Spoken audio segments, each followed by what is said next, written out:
everybody, and welcome back to the Come Play Podcast, episode 22. Today, there's just me and Bobby. What's up, my man?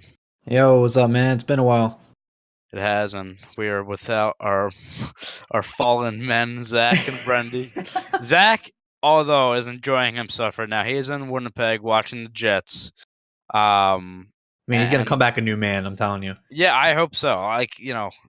He's been texting us and saying how beautiful it is, and he's in his hotel room watching hockey, and I can't believe he even said those words. So yeah, I know it's weird. I think we lost Zach on the flight. I think that Zach is gone now. So it's awesome, and we would love to have a new Zach who has a bigger love for hockey come back. But either way, enjoy your time in Winnipeg, you dickhead. And Brendy, wish he could be here but could not make it. For time availability reasons. So came down to me and Tyler taking over the show today. However, we do have two guests later in the show that will be on. One returning, and we'll talk about some Bryce Harper and some baseball then. But for now, we're going to have some hockey talk since it's me and Bobby, and that's our sport. And we'll also talk about Jason Witten coming out of retirement from the Monday Night Football booth, which, we will get to that in a bit. But let's start out here with our quick picks. Guy Boucher has been fired by the Ottawa Senators, which is just so funny. I've said this time and time again. I am so sorry for the Senators fans out there. Mm-hmm. It's honestly sad what they're going through right now. Yeah. So apparently the problem with their team is not the owner or the GM; it's their coach. So he has since been let go by the team. The Senators' record right now is 22-37-5. Which you would say, oh yeah, that's not a good record. Maybe it is the coach's fault. However, as we know and we'll be noting later, some of the trades they made, Matt Duchene, Ryan Dzingel, Mark Stone, all out for the day before the trade deadline and the trade deadline. And he's gone. Boucher is the coach that brought the Senators within one goal of the Stanley Cup final just 2 years ago, as I said before, which was fucking just terrible. But I mean, as this is terrible, and I'll tell you why. Eugene Melnyk and Pierre Dorion are single-handedly destroying the Ottawa Senators. Single-handedly. Which how do you do that? By the way, this franchise that is a staple in this league, and you come in here and almost single-handedly burn it to the ground. This all started, by the way, because I would say in hockey, for sure, but even like the major sports right now, Eugene Melnyk might be the most talked about owner because of what he's done, and it all started last year when they had their outdoor game against Montreal, and he came on the air, and I can't remember exactly what he said, but it was something along the lines of, maybe moving the team. Blah, blah, blah. And since then, it's been a goddamn dumpster fire. The team has just kind of fallen apart. You lost the face of your franchise. God, why the fuck did I get rid of the word team sound effect? God damn it. That was one of the best things ever. It really was. God. But it's really bad. There's not much else to, you can only say so much about how terrible this team is. Bobby has something he wants to read from Reddit, and then there will be other points I want to bring up. But yeah, what do you have here for us? I'll be happy to expand on this. But so this was actually posted about 4 days ago on r/hockey. And for anybody who doesn't know who Reddit is, that's who Reddit is. Yep, who is Reddit? I don't fucking know. If anybody doesn't know what Reddit is, social media site. It's like sub community, so r/hockey. Very, very active community, very, very, very huge presence, has 715,000 subscribers. So this was posted by what you can assume is a Sens fan. And if anybody this is the type of post that gets a lot of traction on this subreddit. It's got 3 silver and 6 gold and a platinum, which if you see a bunch of gold on a post, you know it's something special. So I had to read this. This was 4 days ago, so this was before he got fired. What's his name got fired? I'm losing. Boucher. Yep, thank you. Yeah. Wow, I suck. Okay, so it's about Eugene Melnyk.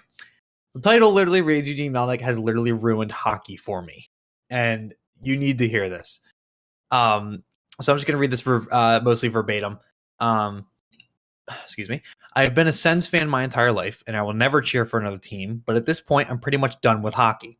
Is there any precedent for a team without cap issues to trade their 4 best players in an 8-month span? I don't think so. All of our star players in the past 5 years have refused to commit their future to Iowa because they've either been lowballed and alienated by the ownership over contract negotiations, or have rightfully believed that the team is not interested in being competitive.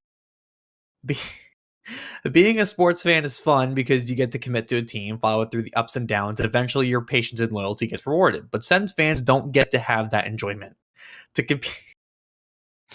compete in this league, you need to draft and develop players, make big name moves when the time is right, and retain top tier talent when you have the opportunity to lock them down. The Sens don't sign free agents and generally don't look outside the organization to fill roster needs. The fact that we have that we have shown a consistent ability to develop players, Alfie, Carlson, Stone, Hoffman, etc., is overshadowed by the fact that we have an owner who is unwilling to make that final push. Not to mention that backroom staff and all the other regular people who work for the organization have been cut to the bone. Melnyk has driven this organization into the ground, and there is no end in sight. We have been rebuilding for basically as long as I remember, and every time we reach a point where we have a talented core of players, Melnyk and the rest of the organization blow things up and start again. Carlson, Stone, and everyone else led us on a surprise run at the Cup 2 years ago. Then when their contracts were up, they all got dealt, forcing all of us to kick our dreams another 5 years down the road again. Until we have an owner that is as interested in putting a winning team on the ice as we are, I'm not going to bother getting invested in this new crop of players. In 6 years, we will all be sitting here watching Chavez and Tkachuk get traded, so who the hell cares? The Ottawa Senators are a non-team and aren't worthy of the money and loyalty this fan base has shown over the years.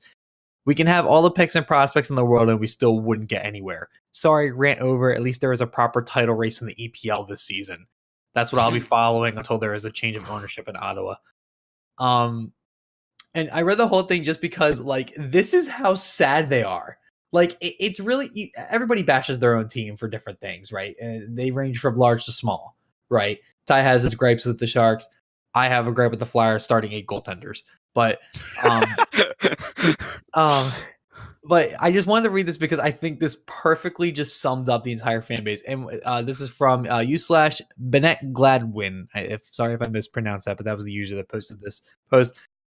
And I love the top comment being, and it's from a Washington fan, it seems like, we all make fun, but fuck, does it have to be awful to be a fan of the Sens? And a Montreal fan comes, like, yeah, much I'd love to hate them. I am legitimately upset for them. Yeah, the icing on the cake is that they'll likely win the draft lottery, but they can't even be excited about that because their pick goes to Colorado. It's so like, oh my god, it's so bad. It really, like, that is the worst because, and we talked about this last week, but they get Duchesne for, basically 1 year. Right. A little over as a rental for what?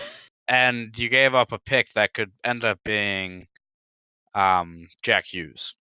Yeah. So It's really sad. But what I want to read here, what I want to go through here is the Senators roster. That apparently it's Guy Boucher's fault for. It's his fault that this roster looks like this and he got fired. So you're starting goaltender. Craig Anderson, he's been there forever. He's a decent goaltender, but he is 37 and will probably be, his career. I mean, and also he's one of the most respected people on the ice right now. I mean, given everything he's gone through with his wife, right? And everything else. God bless his soul, man. I mean, he's truly one of a kind. So, I mean, you got him here. He's a veteran guy. Let's go through the defense. So you got Cody Ceci, a guy who is rumored to be moved at the deadline as well. Thomas Chabot, who is one of the up and coming, defensemen in the league. That's fine, whatever. Dylan DeMello was a guy who came over from the Sharks. Anthony Duclair they got for Dzingel. What else we got here? The only like spotlight name on that defensive line, like Bobby Ryan, Chris Tierney, Brady come Tkachuk. home, Bobby By Ryan. the way, this is offense now. If it wasn't clear already, Peugeot, but he's hurt. Let's see. I don't even fucking like. How are you supposed to win with this team? Like, It's even funnier explain to me. because there's spotlight a couple players who could definitely go right and could definitely be put on a team that could make a cup run, but they're just not. It's Bobby Ryan's one of them. I mean, it's a problem when Bobby Ryan. I think Bobby Ryan is severely overpaid. That's part of the problem. He is. But he is. I'm not saying he's the best player in the world, but he's definitely a good depth player. But Chris Tierney, as much as he was a great player on the Sharks, one of the best third line centers in the league. But right now he's a first line center, and that shouldn't be happening. So it's just crazy. Now I bring this up because I wanted to compare this roster to the roster that they had when they made it to the conference final. So you got that roster, no big names. Obviously, the names you're missing there are Duchesne, Stone, Dzingel, Carlson, obviously. So all those guys there. So the 2016-17 roster. Again, Craig Anderson in goal. You got, just naming some of the names on offense that they used to have. Derek Brassard, Alex Burrows when he was there. Let's see, Ryan Dzingel is there. Mike Hoffman before that situation happened. Erik Karlsson, Clark MacArthur. Let's see, Dion Phaneuf, Bobby Ryan, Mark Stone, Kyle Turris, Colin, Chris Weidman, Tommy Wingle. So just some players that, look, I mean, that's not even that an impressive roster either, but at least you have people there. And guess what happened? When you had that, you almost made it to the cup final.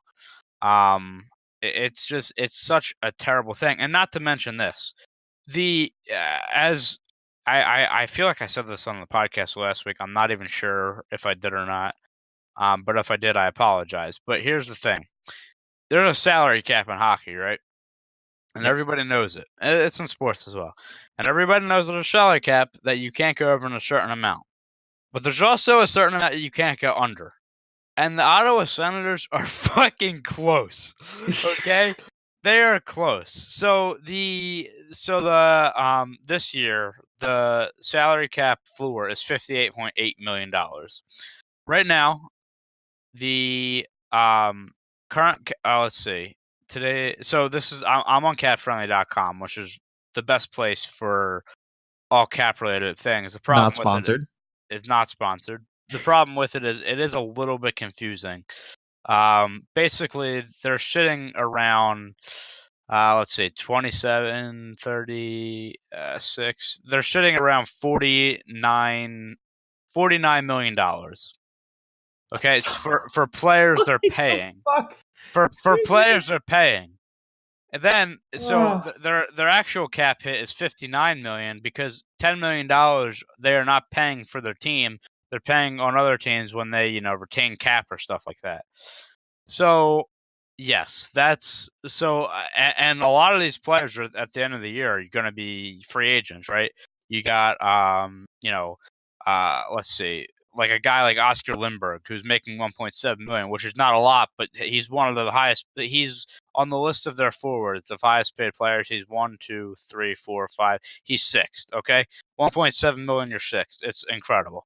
And he's a UFA, so there's money. Like they're literally going to have to sign players just to sign players, so they can not. Right. Like their defense, their top paid defenseman right now is $4.3 million. Their second, 1.2. My God. Like I'm telling you, man, these guys are legit going to have problems. Like they're gonna have to sign players. How do you put yourself in this scenario, man? Like I really don't. There's because I'm trying to. I have to do some research and I have to really look back on. Okay, where was Melnyk at the time that he made these certain decisions, right? But how how do you get here? Yeah. And no one tells you, hey, you're being stupid. I don't know. I mean, in that thing you read, it is funny because he did say, like, all these players being dealt for a team that doesn't have cap problems, and right. yeah, I They're mean, they almost just hitting the fucking floor of cap space, and Carlson's gone. Stone is gone. Like what? yeah. So through injuries and players are retaining in their active roster, like I said, it is $59 million. Like they're still paying Dion Phaneuf, because they retained on him. Like guys like Clark MacArthur, who is now retired. I don't know if he's retired or basically he's on the injured reserve, which is probably going to be likely for the rest of his career because he had concussion problems. But that eats up $4.6 million. So literally, Yeah. guys, they have more money in like the guys that are injured and stuff like that than they almost do on their active roster. It's crazy. That's insane. Um, That's absolutely insane. I I feel bad for this fan base. Just so we know where they sit currently, they're obviously last. yeah. Sitting at 22, 37, and 5 in 64 games played with 49 points. And above them is Detroit, 23, 32, and 9 with 55. So I think it's pretty safe to say they're not making the playoffs. I would have said that in October. I mean, we did our preview and we trashed this team. For good reason. For good reason. We also didn't think New York would be where they're currently at. So Right. that's saying something. But no, Ottawa was always going to be a problem, and it just for a little bit there in the beginning of the season, you thought, oh, maybe they're not going to be that bad, and then you remembered. So it's terrible. It's so bad. They're 2-8 in their last 10. I just find it funny how the guy they 16 blame it losing on streak. is their coach, who has nothing to do. I mean, look, Right. he makes the decision who's plays and not, but like he doesn't have decisions on like trading Mark Stone or trading Eric Carlson or whatever, Right. I mean, or making a trade for Matthew Shane that blew up that team. Like, right. Yeah. Here's the thing, though. Like, I mean, coaches do have some type of say in trades every now and again, right? I mean, we saw that in the Flyers a little bit, where Hackstall probably was whispering in some ears just a tiny bit. Right. Mhm. Now, he can't make the deal himself, nor would he really know how to make the deal, but he definitely said, like, hey, this guy could be traded for something, kind of thing. But so I got to think that some of them have a say. But in this case, no fucking way did he have any like, I guess, word in this, right? I mean, Melnick just made these decisions, and this is putting a temporary band-aid on like the wrong wound, is basically what they're doing here. Like, yeah, fire the coach for using guys that you signed. I don't know. I think the only thing at this point that I can fathom about what they're doing with the team is that, okay, now they're so low that they can truly rebuild, right? Yeah. I guess that's the idea. Or Melnick just does like some big buyouts over the season or the off season, and we're all proven wrong next season. But I doubt it. So I mean, just to kind of clean up this conversation, Mark Crawford is the team's interim coach until they find a new one, and they'll probably just say, "Hey, you want the job?" Because nobody else does. Yeah, nobody fucking does. Um, Or you know what, Coach Q goes there. Jesus, no, he wants to win. Yeah. Oh yeah. By the way, hey, this is like my monthly reminder. Hey, Coach Q. Philadelphia is looking pretty nice right now. I don't know if you saw. Philly signed Bryce Harper. And the Flyers have a really nice goaltender. Yeah, I mean, I'm just saying, you might like it here. Come take a visit. If you're ever feeling up for it. Tell Bryce to send out a tweet. Yeah, He'll be here in no time. Bryce, can you start? So Bryce, he's already trying to recruit Le'Veon Bell. Might as well try and recruit Coach Q. Yeah. Whatever. It's a shit show. It's as I've said 1,000 times about the Senators. It's a dumpster fire there. Mm-hmm. I hope for their fans' sake it turns around. What I ultimately hope is I hope Dorian gets fired and Melnick sells the team. But I mean, I just don't know if that will actually happen anytime soon. You got to think that there's some really bad implications for Ottawa since there is weird talk of it moving. I don't see it, but why does the conversation with Melnick always seem to go there? Like, I mean, I feel like it's settled down a little bit. Like last year, it was in full effect when he came out and said about moving the team. But I mean, it's such a shit show this year that I feel like everybody is not worried about that. They're sure. worried about the product on the ice right now. Yeah, but so It's bad. they want Melnick out, and I guess what does that mean for the team afterwards? Besides just the state, there's just the quality of the team itself. Because I mean, he brings that up. I can't see Ottawa losing that team. I mean, the fan base is there. I mean, they can't say the fan base. The NHL can't look at this and go, "Oh yeah, the Ottawa doesn't have a fan base." They do. They just don't want to deal with this. Yeah. I would, it's an interesting ordeal that I mean, I don't think we need to get into now, but I don't know. It's so amazing that you can talk about how bad this team is on the ice and how fucked up it is off. Like, there's literally nothing for them to grasp on that has any good future to it. There's nothing. There's absolutely nothing. I will say I don't this: know. in the Mark Stone trade, which we'll get to a little bit later, they did get a very good prospect back. But I mean, Sure. it's Yeah, let's build a prospect around a failing. Let's build a failing team around the prospect, huh? yeah. Let's I don't do know. it. Yep, prospect's gonna It's carry the team. it's Listen, if you're not getting terrible. Hughes in the draft, you're not building around anything. Yeah, that's. I mean, again, like I don't want to keep going back to this. That's just the biggest thing. How do you trade away, your future Hughes.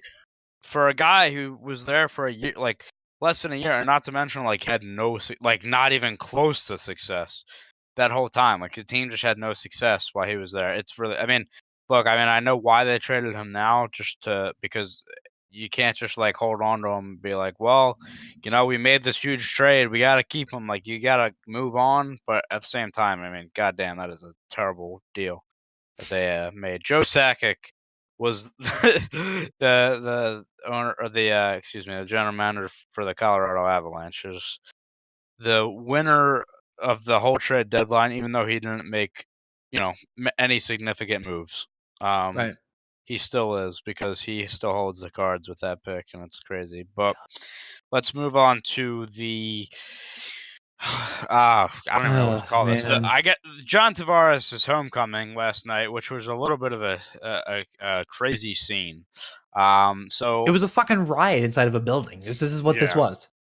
So John Tavares, well documented. He left the New York Islanders after 10 years to sign with his hometown team, Toronto Maple Leafs, over the offseason. And this game was his first game back in Long Island, and holy shit, it was terrible. Like it was a riot. It Yeah, really was. I it mean, was a riot. it was crazy. Basically, take the Ed Snyder situation from Philly years ago and the game against the Capitals where the bracelets got thrown onto the ice and Flyers got to play a game, which I will never condone ever. That was a horrendous display, or as one of our favorite announcer quotes, that is a disgusting act. Which it was, and I'm never going to forgive Flyers fans for that. But anyway, think of that maybe 3 times over. Like, people came to this game just to throw stuff at JT. I mean, there was plastic snakes thrown out on the ice. He was walking back to the tunnel after warm-ups. They threw a jersey at him. Yep. And it's crazy. You know what? I should have brought this up before so we could prep for this. But there was a video, and I don't know if you've seen it, that the Islanders fans made. It was like it might have The just been fans like. made it. It Like, was something on Twitter. Let me see if I can kind of find it while I'm talking okay. here. But basically, it was a video. It was a very cringy video Oh, I'm that sure. the Islanders made. The Islanders fans made to basically tell JT to fuck himself. They were like, we put our heart and soul into this, blah blah blah, and you know this is, and you just left basically. It was just a really dumb video, but yeah, I mean they did uh, a tribute video for him. It got booed the whole way through. Mm-hmm. It was just it was something that I mean Tavares said it himself. He expected it. He said no one walked in my shoes. Like they don't know my decision. Stuff like that. The game itself was a pretty convincing win for the Islanders. But yeah, I mean, just everybody in the stands. You just got jerseys saying "Trader" on it, and just signs, and it was crazy. Like I said, I mean, I've never seen. I don't think I've seen anything quite like it in hockey in my lifetime, at least. Just the whole thing in general was just a crazy kind of situation, and not something you really want to see. Because like I said, I mean, as dumb as it sounds, like throwing stuff on the ice could legitimately hurt a player, especially when it's on ice. So It, yeah, I'm sorry. Oh, here it is. So there was I'm sorry. So it was called Dear John. It was a video that the Islanders fans put out. I'm sorry. Um, I really don't condone any of these actions, but I got to give him some creative props for that. but it was honestly one of the cringiest videos that you could possibly ever see.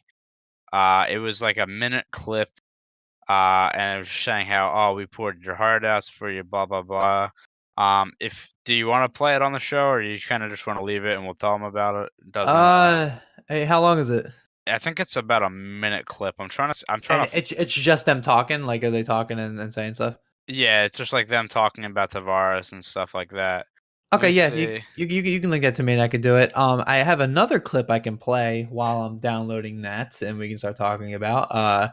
A very polarizing figure has some things to say about this. Yeah. So, as many people remember him for, Sean Avery, former enforcer, former dickhead in the NHL, Oh came yeah. out with a video, basically on his Instagram story, just saying his thoughts about the whole ordeal with the Islanders fans and what happened last night. It's about a minute clip, and I will say, it is, a little. Uh, He's got a something to say. little it's a little not graphic, but I mean he does say a couple things, so we'll kind of let that play and share Sean Avery's thoughts on the situation. If you don't want to hear me talk about hockey, then hit mute. Fucking New York Islander fans calling John Tavares a snake, throwing snakes on the ice. Who the fuck are they kidding? That guy played 10 years in that fucking dump with those shitty fans, didn't say a word, was a great captain, never got arrested, didn't say fucking boo. You losers want to ruin his night coming back to play for you guys. What was he supposed to do? Lie during the season? Or was he supposed to give the answer that all athletes give when they know they're not coming back to a team? You fucking greasy Islander fucks. You guys get out cheered in your own barn by Ranger fans every time the Rangers play the Islanders in Long Island. Fuck you. So yeah, he had some things to say about Oh that. yes, he did. Yep, that's Sean Um, Avery. hey, look, I mean, it was a little bit. I mean, he added the thing at the end at the Rangers is kind of a little bit of shade, but I mean, what he's saying is true. I mean, look, John Tavares. Uh, I mean, I think he have admitted said during the year that I'll come back, but I mean, at the end of the day, it's not like he signed a contract that said, yeah, I have to, like, he's playing for him next year. He said that to basically keep the team intact, I would assume, for the year prior when he was playing for him. It's just a very messy situation. Like I said, the Islanders fans are not happy. And look, I mean, they have I guess they have a right to be, but you gotta kind of tame it down. I watched a bit of the game last night, and I watched the pregame specifically because I want to see the reaction. and I thought it was going to get ugly. I actually thought somebody could legitimately get hurt during this, and something could happen. Thankfully, it really didn't. It was just a lot of yelling and stuff like that. But you gotta, yeah. you're JT. You gotta get scared, man. You get things thrown at you the whole time. I mean, like he was the face of that franchise for so long, and the only playoff success they had was mostly attributed to him. I mean, he scored the overtime winning goal in round one of the fucking like one time they were actually in the playoffs. Yeah. And against Florida, and yeah, I mean they really gave it to him. I can't get the clip unfortunately, but for Okay. whatever reason or another. But just know it's nobody likes him over there. Yeah, I mean, if you do want to watch it, it's just. I'll put it in the description if you want to take a look at it. I have Yeah. a link here. I'll put it in the description, and I'll make sure I make a little edit note to myself to put that in there. But it's kind of sad. It's sad to me. Okay, why did my phone like die? Okay. It's sad to me, man. I mean, it's Sean Avery made a point and about like he's never been arrested. I mean, first of all, okay, weird. Second of all, he made a point though is that John Tavares wasn't like spewing any bad blood. He wanted to go home. Everyone knew that he wanted to go, and I mean, you played 10 years in that franchise, and it was time, man. I mean, and trying to make what? Do you want him to lie to you? Do you want him to tell you that he was going to resign or he was going to wait or whatever? No, everyone knew he wanted to go to Toronto. I just like I felt bad for the guy. And here's the thing: Islanders are kind of proving their point. I mean, they're top of the league right now, or second in the league, whatever. Top of the East. They're going to be in the playoffs, and who knows? We might see a matchup between the Islanders and Leafs, which that would be interesting. Yeah, really. But it's possible, man. You have a legitimate shot. So I mean, I don't know. I think you're already proving your point. You don't need to be throwing snakes at him. You know what I mean? Don't please. I don't try to generalize Philly fans, but please don't do that. Don't do what Philly did with Ed Snyder, man. That was bad, and just. Yeah, to all fans, any sport, don't be doing this crap. Please, just don't do that. It's not fair to anybody. It's gonna hurt somebody. Thankfully, it didn't. Like I said, no. But it was just a bad look, and a lot of people are obviously coming out and saying, it's just classless, which it is, and they kind of have to. I guess take the blame would be the word here. It's just look. I mean, we get how you feel, Islanders fans, but you can't be doing stuff like that. So, hopefully, the next time he comes into town, it won't be as bad. But you never know. But with that, let's wrap up there and go to our last hockey quick pick before we go into some more hockey stuff for a big topic. Just gonna wrap up the trade deadline here. We talked about some of the deals before the trade deadline, and we just kind of want to discuss some of the actual deadline deals, the bigger ones. So I'll go through the list. Some, like I said, some of the bigger names here on the list, and we'll kind of discuss on the first one for my San Jose Sharks. They acquired Gustav Nyquist from the Detroit Red Wings for a 2019 second round pick and a conditional 2020 third round pick. Good move for the Sharks. It's some depth. The top nine that they now have is incredible. It's a very well-rounded top nine, and I think also, I mean, the other thing about this trade for me is that I think Doug Wilson, GM of the Sharks, kind of,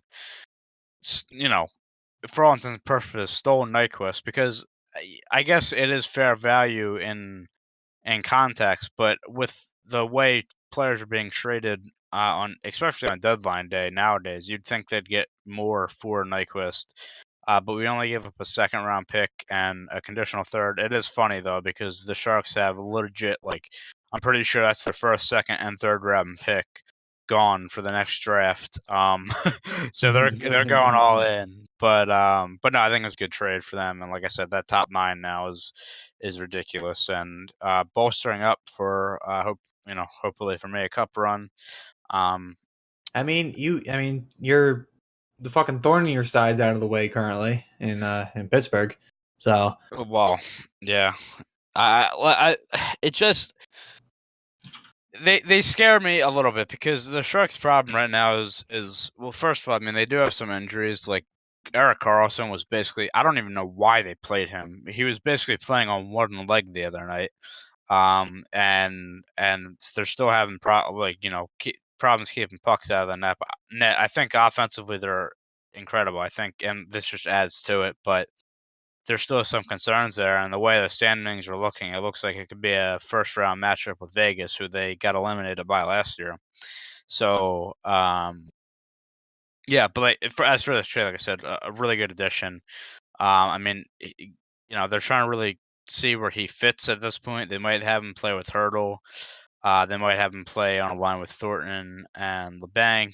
It's just really a matter of kind of seeing where he fits and then plugging him in.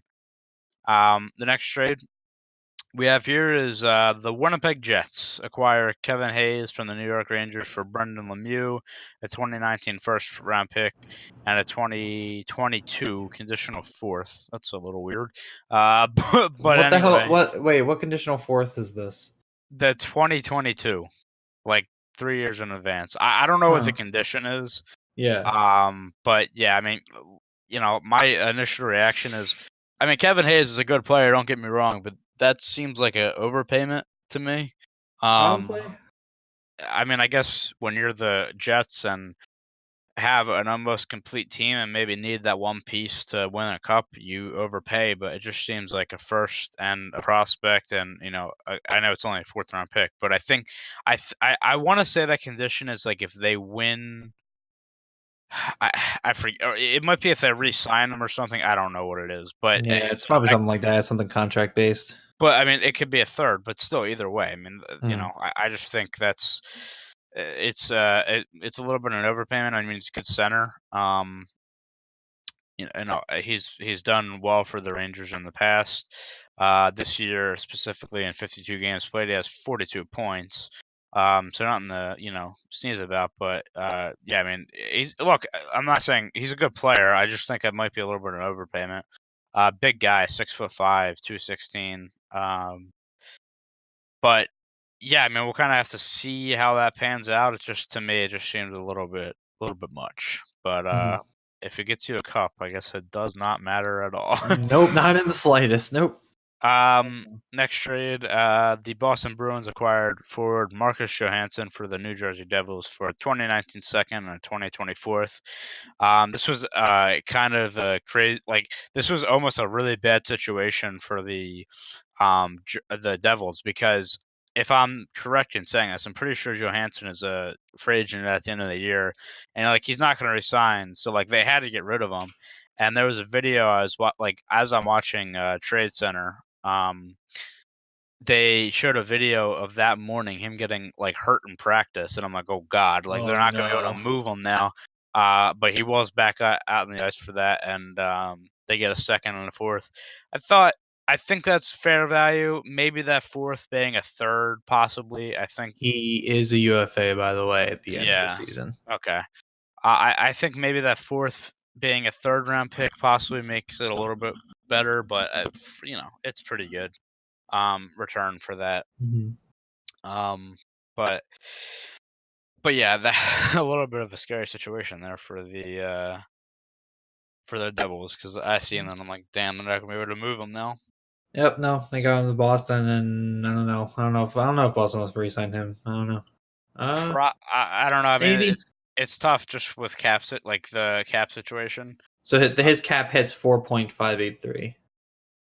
Okay, and you would imagine. I mean, I would imagine it would be around that, or maybe a 5. When he That you probably get resigns. next, yeah. Which I'm trying to see what if I'm trying to look more into Boston, but that would be their hit, yeah.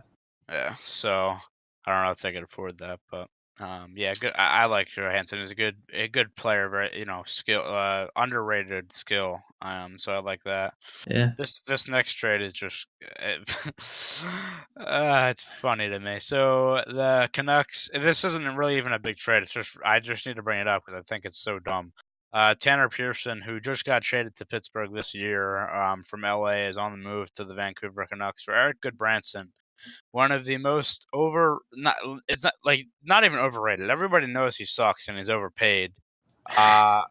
And Pittsburgh gets him to now have Eric Goodbranson and Jack Johnston, two of the most overpaid players in the league on the same defense. How do you do Pittsburgh? So yeah, I just wanted to mention that because I think it's funny. Somebody we reference all the time, Urinating Tree on Twitter and YouTube. He was streaming. He was actually playing NHL 94 on his YouTube, and he's a Yinzer. So the Pittsburgh trade happened, and he lost it, man. Oh my god! Somebody, I don't have the video on me, but you got to go watch it. It was pretty fucking funny. He's just like, what the fuck?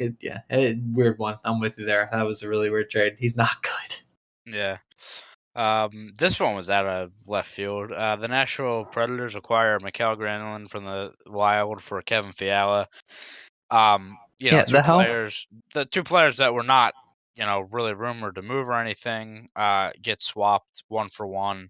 Mikael Granlund's stats this year, he's got 63 games played and 49 points. He's a good player and a center, which is so valued in this league. Besides goaltender, it might be the most valued position in hockey right now. Yeah. And then Kevin Fiala, who is a good player and he's only 22 and a great prospect, but only getting Fiala for Granlund, I think, is pretty rough. 1-for-1s are always confusing to me. It's always risky too. Yeah. Not to mention. But yeah, Fiala has 65 games played and 32 points this year. Again, good player and a lot of potential. I just don't know if 1-for-1 in that situation was a good trade for the Wild. I don't know. I mean, that's just kind of my opinion, but that's also the opinion of a lot of people. It seems like. So the Wild are always in any move they make. It's always, I feel like it's interesting because I don't think the state of the team is changing with this type of move. But what this does, and the trade we'll get to next, it bolsters our lineup. But again, I mean, centers are so valuable, and they just kind of bolster that center, and then also, they pick up Wayne Simmons for Ryan Hartman in the 2024th, and they kind of bolster that team. Now, for you, obviously being a Flyers fan, and for all Flyers fans, it was very emotional. For the team as well, it was a very emotional exit. Everybody knew it was going to happen. Mm-hmm. It was just a matter of when. They know that Simmons is on a very team-friendly contract right now. Yeah. And he's going to get paid this offseason, and they just really couldn't afford it. Yeah. I mean, I guess, what's your reaction to this? Like, I know you're on the side of it was coming. It was just when. Yeah, and I think I even advocated numerous times on the podcast for them to do it because he was going to walk. I mean, I say this, but there's now a pretty big asterisk that is starting to develop and maybe could have been spotted beforehand is he could re-sign, man. Here's the thing with him, right? He's a good player, and the idea is that he was always going to, at the end of the season, ask for a decent paycheck, right? And you know what? Good on him, right? But he likes Philadelphia. Yeah. That's the thing here is like, and I don't want to get too deep into this. I'm not a fucking psychologist, but there were people who kept reposting the video of him in warm-ups in his first game in Nashville, or with Nashville, I should say. And they kept saying he looks so sad and this, that, and the other thing. I mean, well, first of all, yeah, he's adjusting, I'm sure.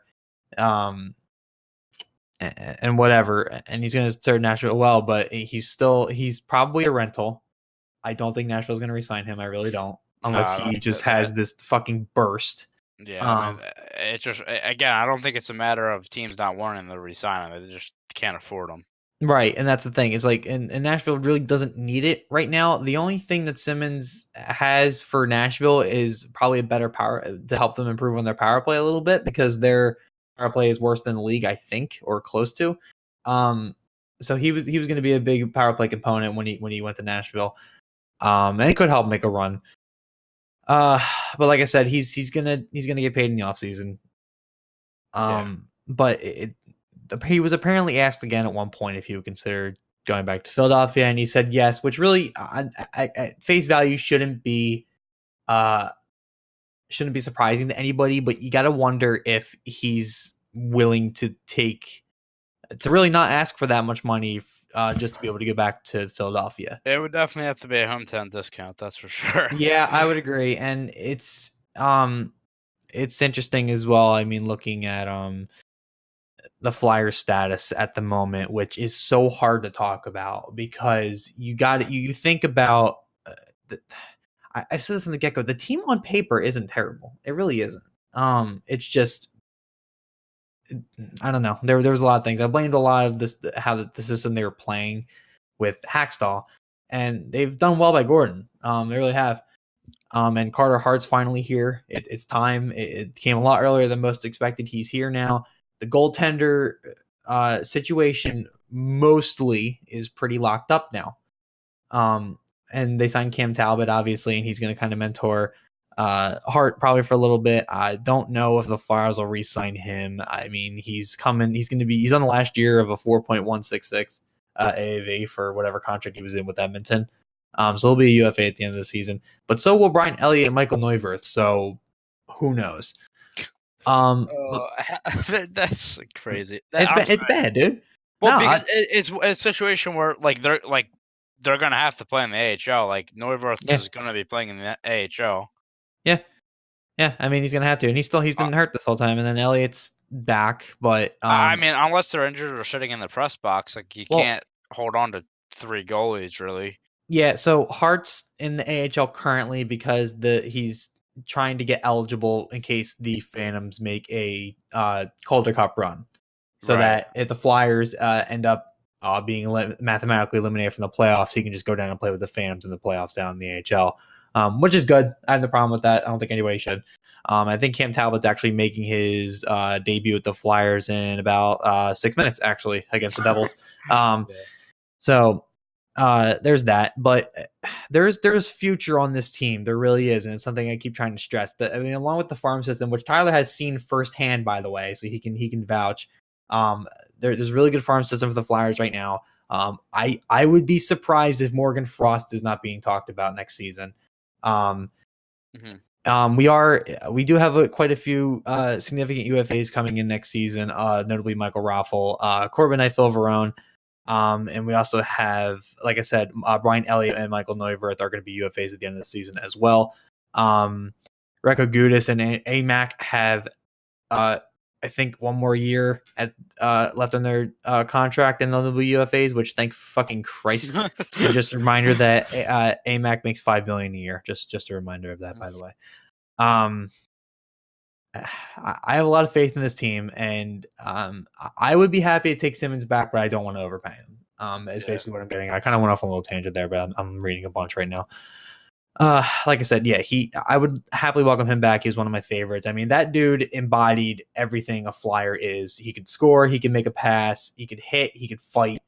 I mean, he was total Broad Street bully all the way, and I think that sticks with him.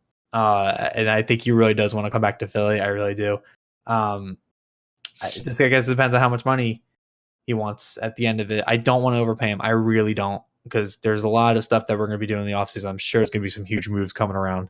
So I really don't want to overpay him if that's going to risk getting some big names in the offseason. That's just me, though. But in terms of the trade, because I know I haven't really made a comment about it yet, Hartman's a very interesting character on paper.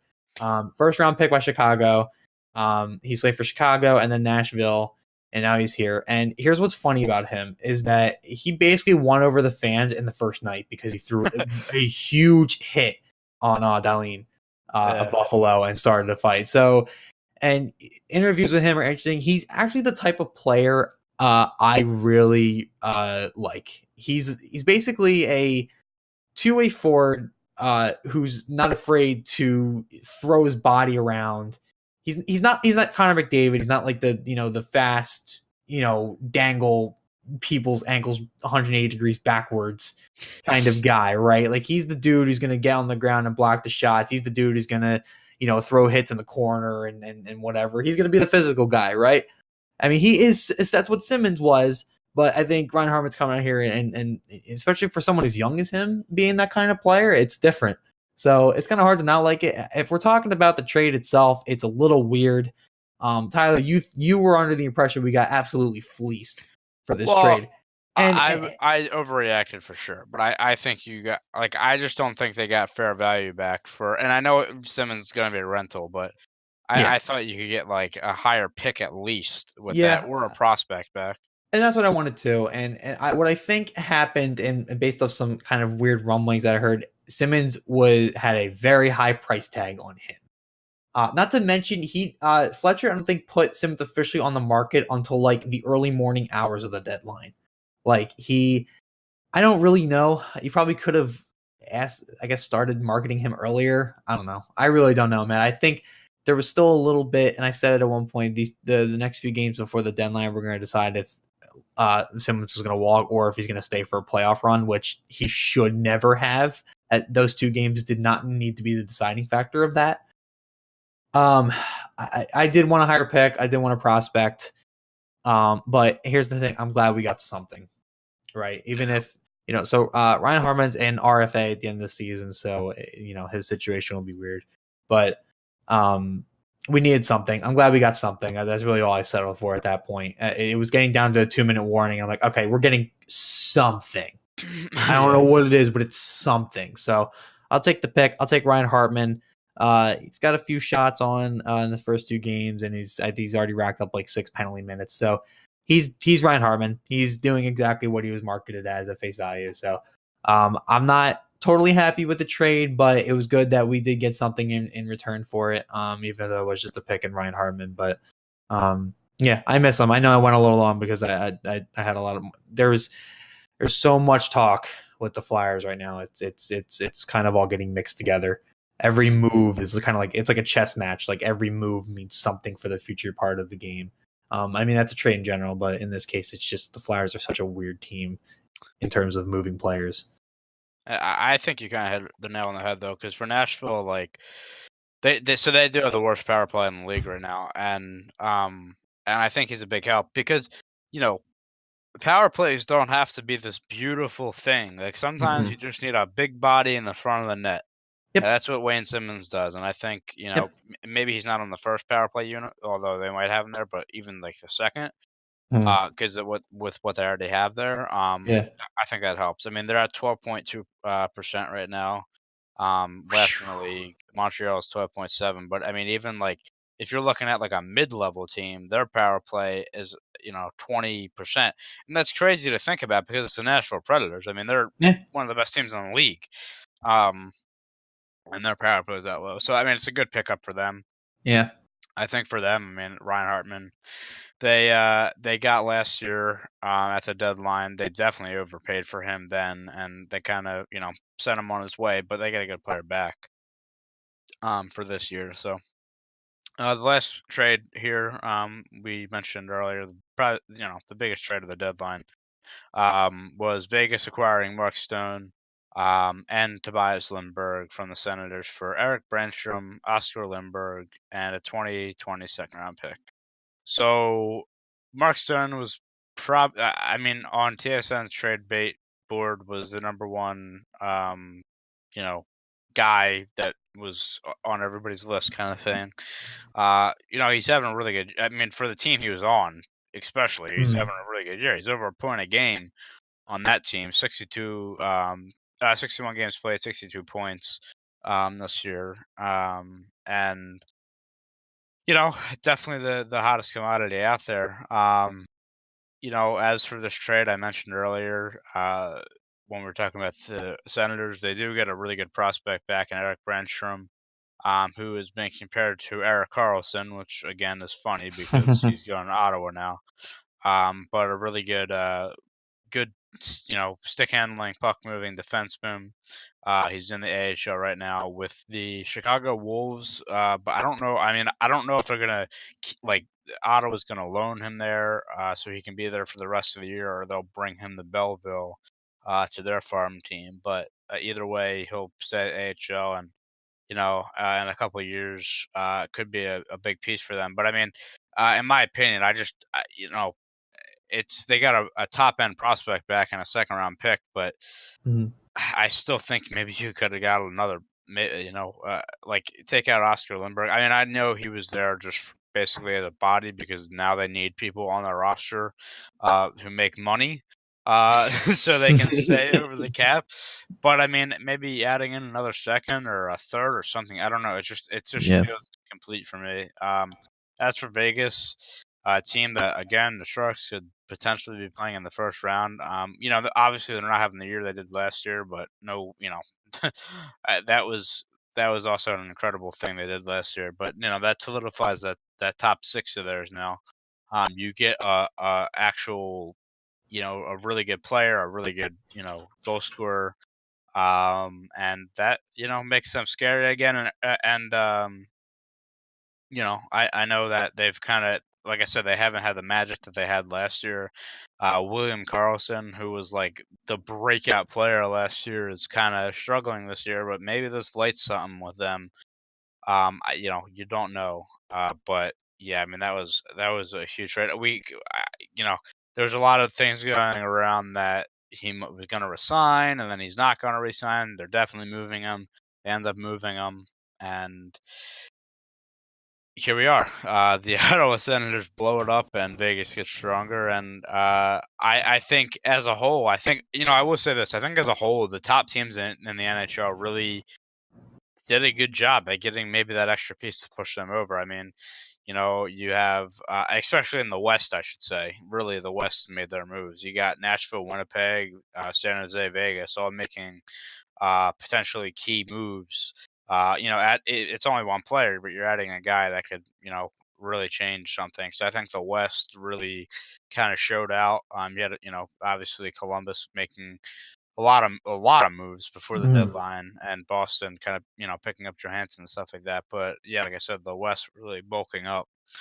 So yeah, that is the wrap up there for the NHL Trade Deadline. Always one of my favorite days of the NHL season. Love watching TSN through the ESPN app, which is cool. And being able to watch Canada's broadcast of it. By the way, is TSN is it with the plus thing for ESPN? Yeah, or no? so it used to just be regular, but I guess since I got the subscription, they have it on there. But yeah, I have ESPN Plus, so I watched it through there. And, can you stream TSN regularly or just for special things? I think just for special things like that. Okay, I was gonna say. But yeah, I mean, like if they did it regularly, I might actually consider buying ESPN Plus. Yeah. I mean, I've always liked this content. Like I've been, because they usually stream it on, or put it on NHL Network, but yeah, they lost the rights, I guess. And I would always watch TSN. Yeah, really. I don't know. I mean, TSN, like for anything hockey, I think is always the best. So yeah, I agree. I watch that, but let's talk about the one. It's like a detour.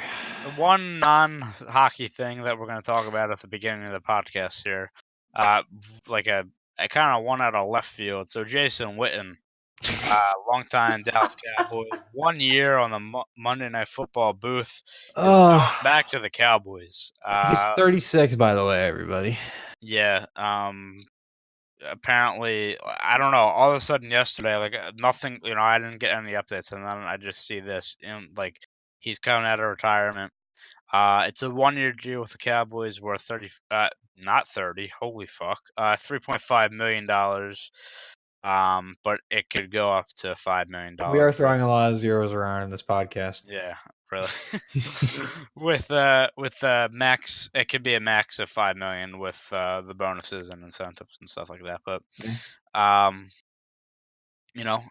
for the Cowboys, I mean, Jason Witten, he was never the best fantasy guy ever, but for the past couple of years, I should say, the end of his career, the first part of his career, but always one of the best, blockers, and was just always there if you needed a first down and a clutch touchdown. So it's a good pickup for the Cowboys. He's going to return after 16 seasons, and like I said, he joined the Monday Night Football crew on ESPN for the past season, which I wasn't a fan of him.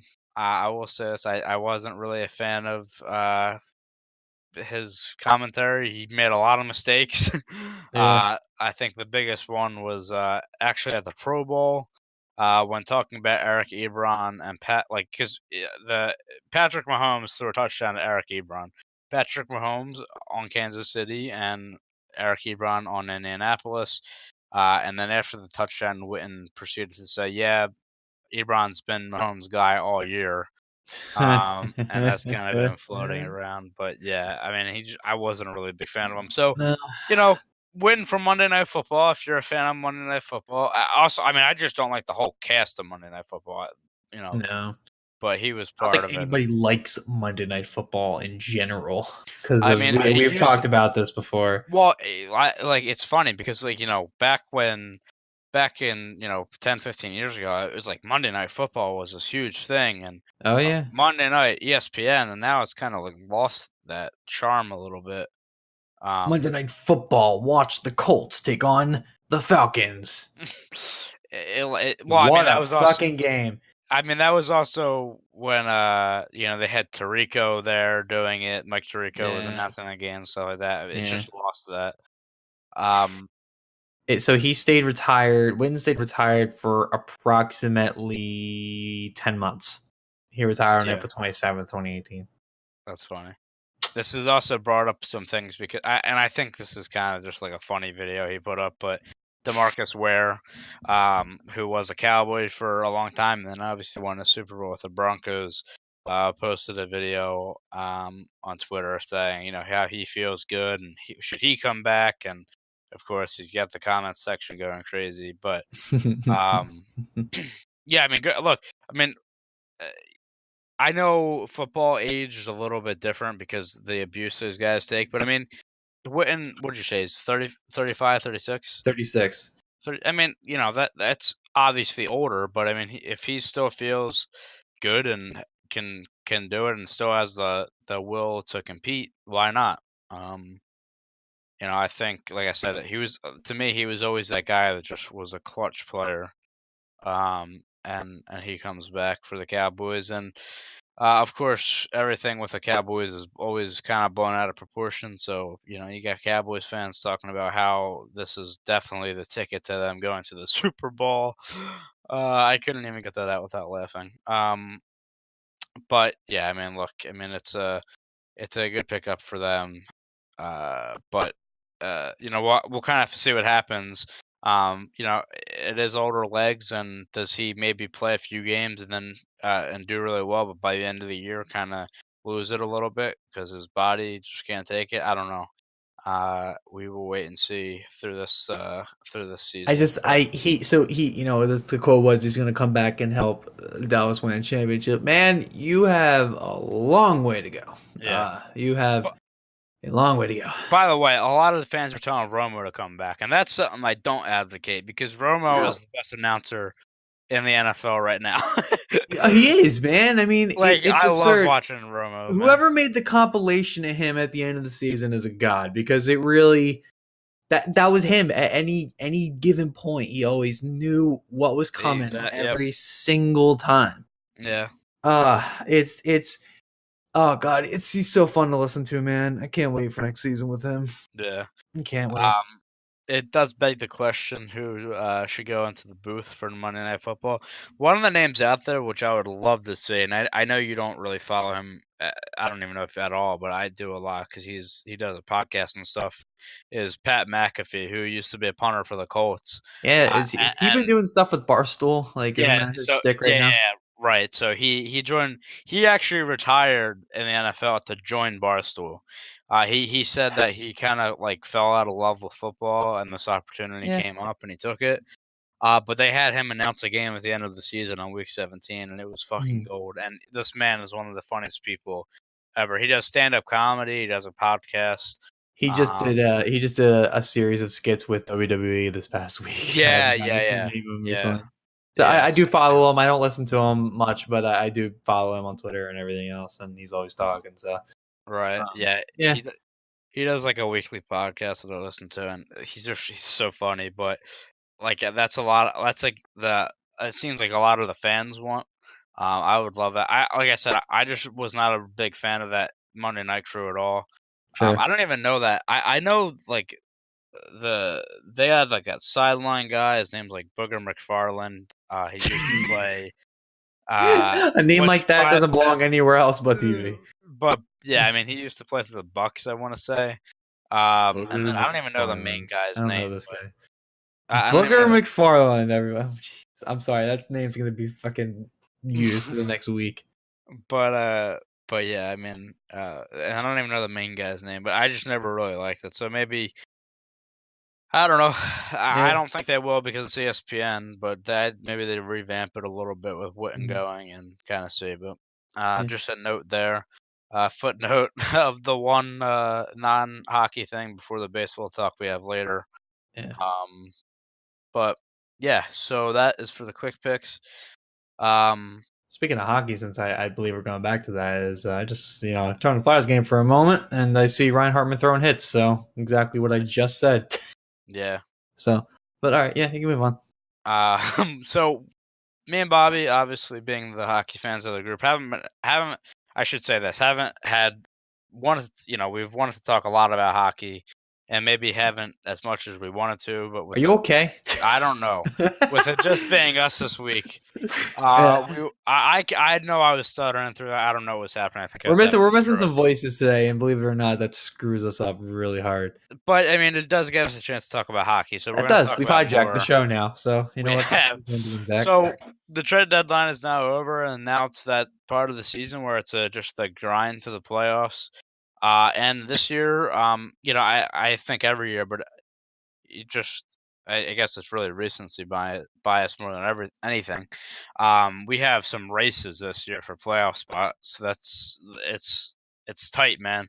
There's some tight races, especially in the Western Conference. Like I said, with the trade deadline gone now, and teams basically solidified with the rosters they have. We wanted to do some predictions for who we think gets in and kind of the spots we think they get in. So I guess we'll start in the East. Why not? Let's fucking go. Let's go, boys. So, I mean, I have the standings up now, and I think we might have talked about this only a couple weeks ago. But the standings this year are pretty weird, especially for the Metro. So at the top, where nobody had them, we have the New York Islanders at 81 points. Behind them, Washington at 79 and Columbus at 75. The Atlantic is pretty set. This was the same order last year. I think most people had. I thought there's one team set. There's one team set. Tampa is not. They're not fucking around. Yeah, Tampa is holy shit, man. 49 wins, 12 losses, 4 overtime losses, 102 points. That's crazy. They still have 17 games left, I think. 15, 17. Yep. And Boston in second and Toronto in third, which again looks like a potential matchup again this year. But the wild card race right now in the East is pretty interesting. And like I said, I think the Atlantic is pretty solidified. You have Montreal right now in the first wild card spot, but I don't think they jump up into the top 3 in the Atlantic. So right now, for me, I think really the spots to look at are the third spot in the Metropolitan and the wild card. So like I said, right now Montreal having a fabulous season for what they were projected to have. Are in the first wild card spot with 75 points. Carolina in the second with 74 points, a game less than the Canadiens. And then tied with Carolina is Pittsburgh, who's sitting a point out of the playoffs at 74. And if you go down a little bit, the Philadelphia Flyers, who not too long ago were a lot more points out than they are now, only 6 points out of 68 points. Florida there. I would say those are really, maybe even Buffalo, Florida and Buffalo at 66. But those are basically your teams there. So with that being said, what are we thinking here? So I guess I'll give kind of my thoughts first. So I think for the Metro, like I said, the Atlantic I think is pretty much set. Maybe Boston and Toronto flip flop, but I don't know. But for the Metro, I do think the Islanders will continue their ways and kind of stay where they are. I believe Washington, like I could see Washington taking over one and Islanders going two. That I could see. I actually think that probably will happen. With them only being 2 points behind, but Columbus, as we talked about, I mean, they really bolstered up for the playoffs. So, I'll ask you. I mean, with your team being in that division, like, how do you feel about Columbus right now with the team that they've kind of bolstered and they're going for it this year? Like, do they scare you, or is it just like, more they just kind of did it for no reason kind of deal? Columbus is interesting to me. I cannot sit here and say they're not a threat. They're a team that if put against, I would definitely be scared of, and I honestly don't think I'd be confident enough to say that they could totally beat Columbus in a playoff series. I really don't. Columbus is just interesting because they have a really weird factor with them where it's basically win now or die. Considering the free agency situation that they're going to be in starting next season, so. Columbus is interesting. They're definitely a threat, no doubt. If I were to put them, I would probably say I'm trying to think. So if they're third, who would probably be their matchup? That would probably be Well, if they were third, it would either be Washington. Like right now, it would be Washington. Washington, right? Yeah, and I think Washington has them pretty beat. But if they were to move and play with like a team like Montreal, Carolina, they'd probably take them. I don't think there's any debate about that. Like I think if Washington goes up to the 1, you'd have 2 versus 3, which would be Islanders and Columbus. Like I think Columbus could take the Islanders. I mean, I'm saying that because like looking at the Islanders roster, they should not be where they are. Right. But I almost feel like I'm disrespecting them. Maybe I am, but I just think Columbus would take them there. No, I'm with you. The Islanders we've talked about this. They're a really weird squad. They're a team that gets a new coach and loses their best player, and now they're top of the East. Like that, you just don't see that ever. So it's a really weird thing for them. That being said, though, the fact that the Islanders had this kind of run is not something to really sneeze at. So I'm not counting them out yet, but I definitely would say that Columbus would have basically, I think anybody. I don't think that they don't have Tampa Bay. Nobody has Tampa Bay. They might compete with Boston and Toronto, and I think they have Montreal and Carolina beat. They could compete with the Islanders, and I think they'd definitely lose to Washington, is what I would say for Columbus. If the question is more so, would they hold that 3 spot? Will they go to the wild card? Depending on who makes these next few runs, if Pittsburgh all of a sudden goes crazy, which they might, you never know. You might see Columbus start to fall a little bit to the last wild card spot is where I'd probably say, but they could definitely stay if they wanted to. I think they definitely have the potential to do it. I will say the team that, and I know they're struggling this year, but the team I would still be afraid of if I was the East is Pittsburgh. They're that team, man. It's a team that they haven't been good this season. I mean, the fact that we're at this part of the season and they're not in the playoffs right now.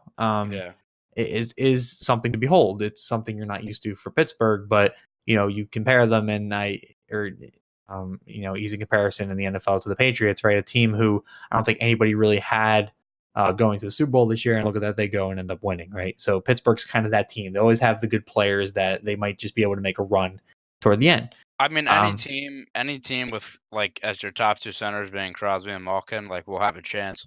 Yep. And Matt Murray is struggling this year. Yes. And I think that's really, a lot of what it comes down to. I mean, the Sharks are kind of defying the odds this year because they have 2 goaltenders with under 900 save percentage, and they are where they're at, which is kind of incredible. But I mean, that could very well catch up to them soon. I mean, Pittsburgh is struggling, but hey, man, like Matt Murray has proven. I mean, he already has 2 Stanley Cups to his name. He's proven that he can do it, and he's a really good goaltender. I mean, if he turns it on in that offense you have, I mean, like just for example, say they get into the second wild card spot and they have to play Tampa in the first round.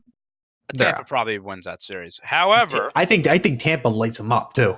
I don't know, man. Like, if I'm Tampa and I'm looking at the possible wildcard teams, I don't want to play them. Like, I'd rather play play Carolina. Oh, I mean, ideally, if Tampa Bay had a choice between Pittsburgh and Carolina, or even Montreal for that matter, you pick Carolina or Montreal.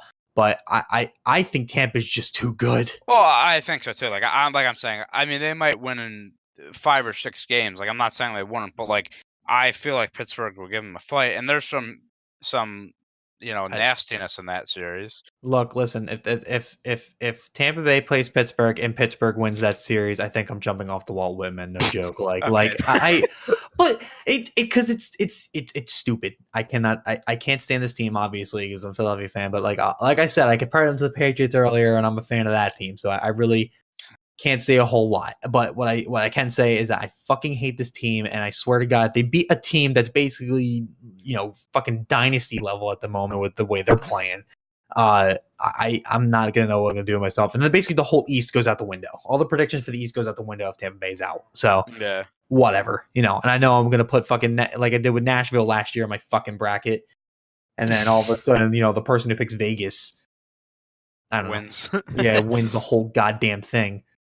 One person. I don't know. I just think Pittsburgh share. I don't know. I mean, to be honest, I haven't watched as much hockey as I usually do this year. But because I haven't really watched that much Montreal. I mean, I know Carey Price has kind of come back to his normal self, and that's kind of why they're having success. But you mean he's not hurt? Yeah, really. That's true.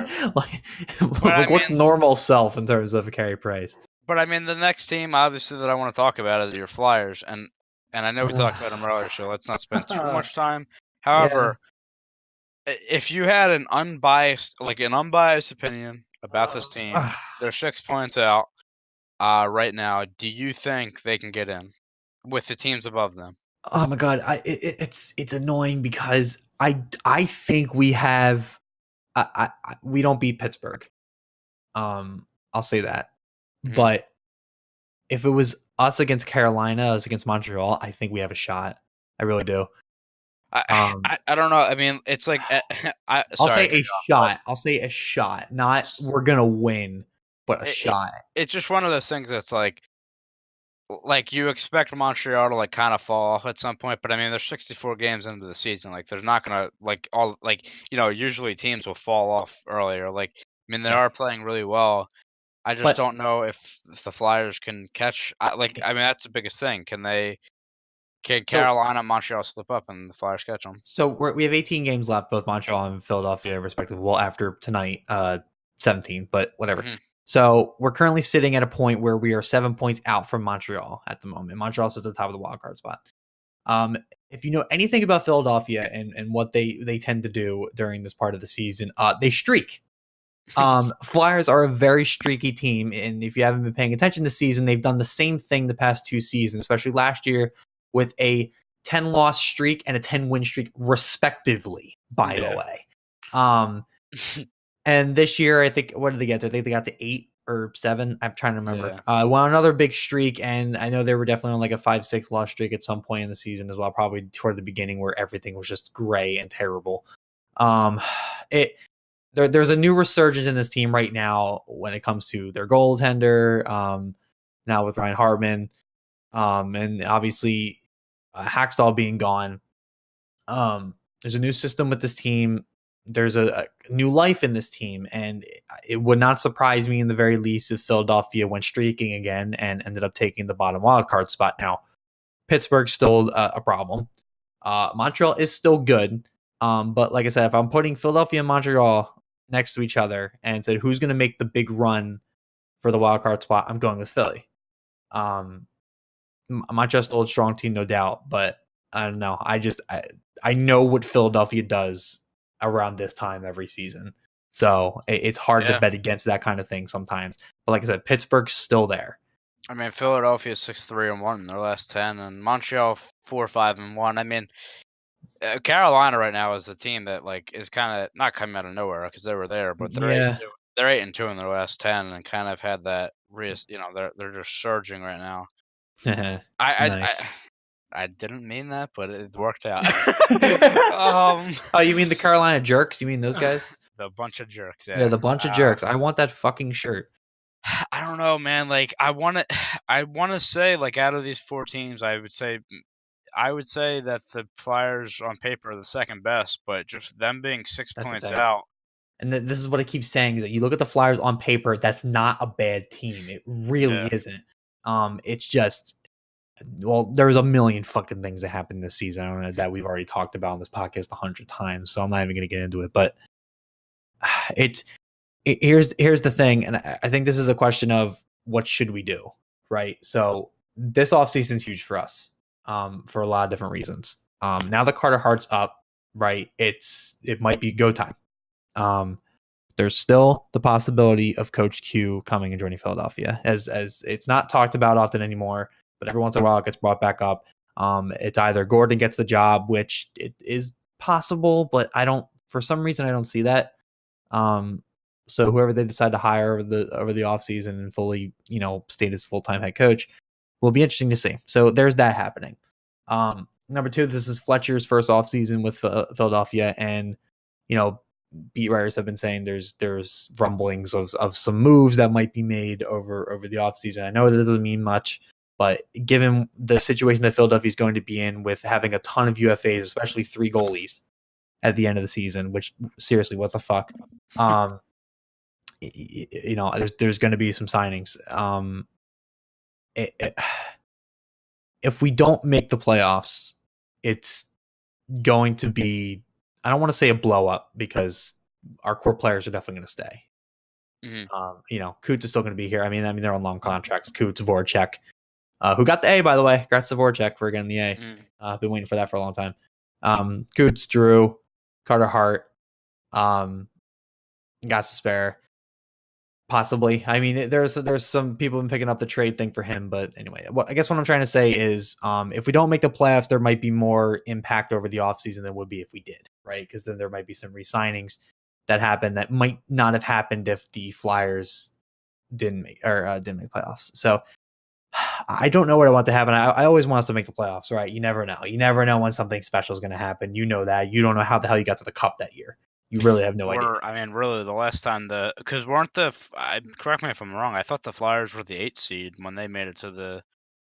I might be wrong. They were fighting hard. I can't remember. Finals. Let me see. When we made it to the finals in 2010 or whatever. Yeah.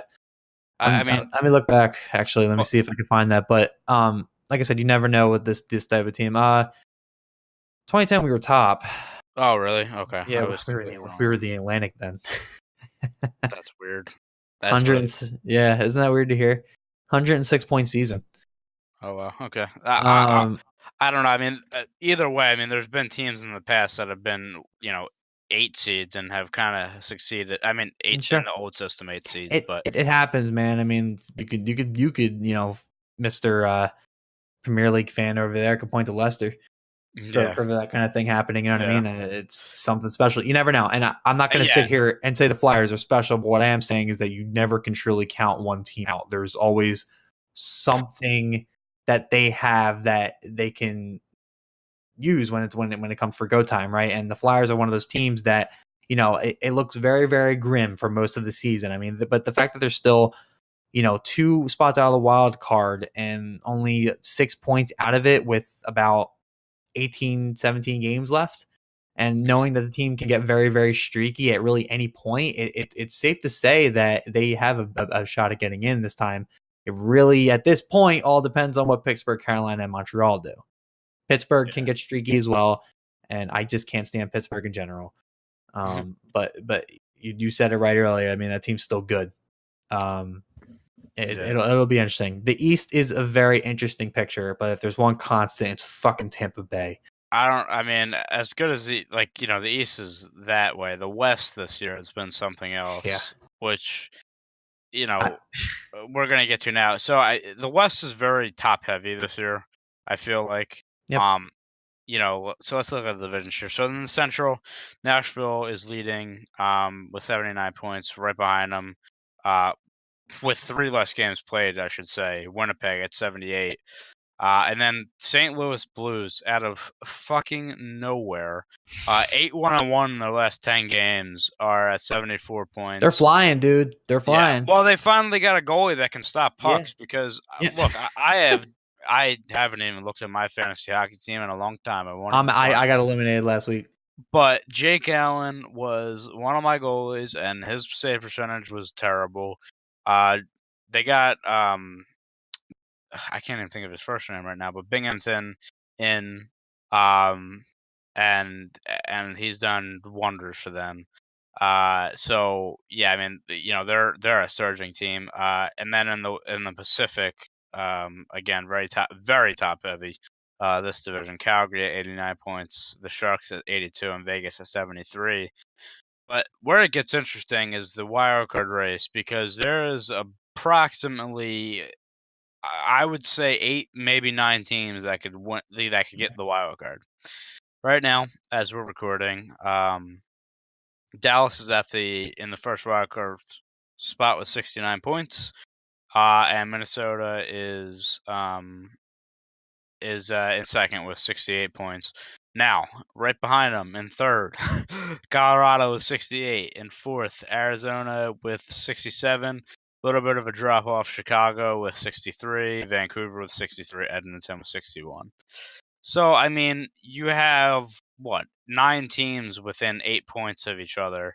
And, I think maybe Dallas can somehow go up and take St. Louis's spot, but I'm pretty sure like the top 6 teams in the West are pretty set, so it's really all in the wild card. And like I said, I got about 9 teams there. So we'll look at that. Like Dallas has been a team this year, which I think for the past couple of years have had a lot of high hopes, and they're in a playoff spot right now, which is good. I'm sure they would like to be in the top 3 in the Central, but kind of the same problem with them every year is, again, like a lot of teams, goaltending. They finally have found some of that luck this year with Anton Hudobin taking over the net for a majority of the year. But yeah, I mean, they sit there, and the Wild are a weird team because they, seem to be a team that they're in the playoffs, but they, seem to be a team that was almost wanted to deal at the deadline. And Colorado there with 68. Arizona, a team that I had a lot of high hopes for at the beginning of the year. They're right there. They're 8-2 in their last 10. But I know they're a little bit out of this, and I know they probably won't make it in, but I'm just saying they could be a thorn in some team sides at by the end of the year. Chicago Blackhawks, just watch out, because It's because it's fucking Chicago. Well, but I'll say this about this team. Yep. They have done some, they last year had a terrible year. They were expected to be bad again. But Patrick Kane right now is having an MVP caliber season. It's going unnoticed, by the way. Like, nobody's talking about this. Honestly, it really is. Which is, like, it's crazy. But, they're doing, like, he's doing wonders there. They have been without Corey Crawford for majority of the year. They just got him back, which is only going to make the team better. It's I'm just saying, man, watch out for them. I mean, Patrick Kane right now, 94 points. He's second in the league behind Kucherov, who, nobody's going to catch him for points at 104. Nope. But yeah, Patrick Kane is having a hell of a year. 40 goals, 54 assists, 94 points. And he's kind of carrying that team this year. And like I said, I'm not saying that right now, they're 5 points out of a playoff spot, so it's very attainable, and I don't know if they will get in. But that's a team that even if they don't get in, they could cause a team to slip out because of a tough late season game. I think Vancouver and Edmonton are out. I don't see them getting in. Vancouver is still a young team, and they've had a decent year for their standards. Vancouver's tied with Chicago currently, though. I mean, their last 10, but I just don't. They had a very good start to the year, and they've kind of sort of struggled in the back half. And like I said, I mean, for the team they have, which is a young team that's in a rebuilding phase, they really have had a decent year by their standards. Edmonton is just it's a sad time there. Yep. Your Connor McDavid is not a happy camper right now. And they're kind of wasting that year. But I would say, in my opinion, there's 5 teams there that are battling for 2 spots. I think Dallas does get in. I mean, if I'm honest, I think Dallas and Minnesota are probably the 2 teams I would predict getting in. But all I'm saying is, Arizona and Chicago are 2 teams that are a little scary right now. Here's the thing: Dallas is going to get in, and I hope they do so they can flip off their GM, who's an asshole. Yeah, really. Seriously, I have a soft spot for Tyler Seguin personally. Anyway, but Minnesota, yeah, they're going to get in and then lose first round again. So yeah, that's their MO. Yeah, it really is. That the team doesn't make any sense. Yeah. How do you do this consistently? Some teams would kill for this type of position, by the way. I don't know. I mean, Colorado, like it's such a. I mean, it's very. I feel like I'm keep repeating myself, but like, these are very good teams. Like, it's teams here that, and it's just really the way the NHL now. Like, if I'm in Nashville or a Calgary at this point, like, Minnesota, I think is a team I would want to play, and but Dallas, Colorado.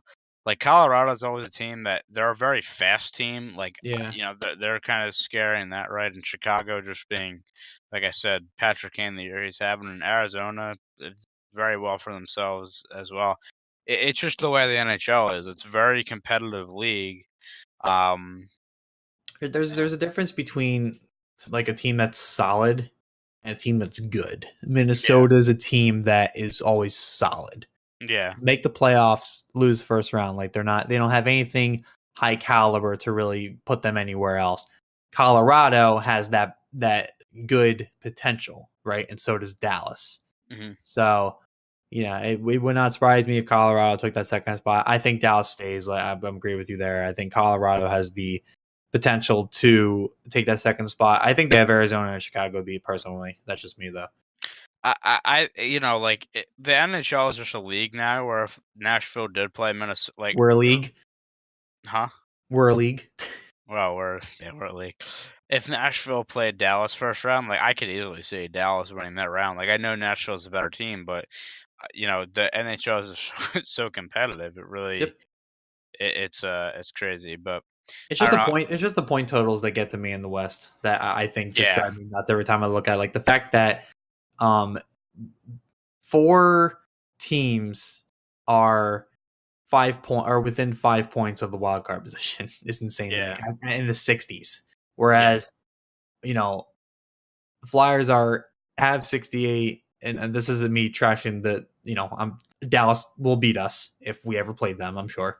Flyers are 68 points and are 2 points out on the top and the wild card of 75 and 74 respectively. Like, it's just every time I look at the West, I'm like, what the fuck is going on down? The West is very top heavy this year. Yep.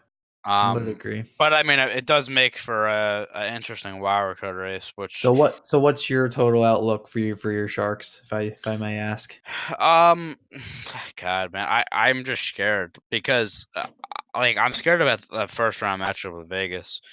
Like, I believe in this team. I really do. I think if I did have, I mean, the thing that's going to hold them back is like I said, they can't keep a puck out of their net right now. But they also kind of had that problem the year they made it to the finals, and then when they got to the playoffs, Martin Jones stood on his head like you would not believe, and carried them there. And if he's a good goalie. I think part of the reason, like, I don't really think it's all on him at all this year. I think that the Sharks have a good defense in terms of good puck moving and good offensive defense. They are not a good defensive defense team. And they've kind of left their goalies at the dry this year. If they can clean up some of that, and maybe the goalie, like Jones in particular, but even Dell down the stretch here, if they can come up with some saves, some big saves,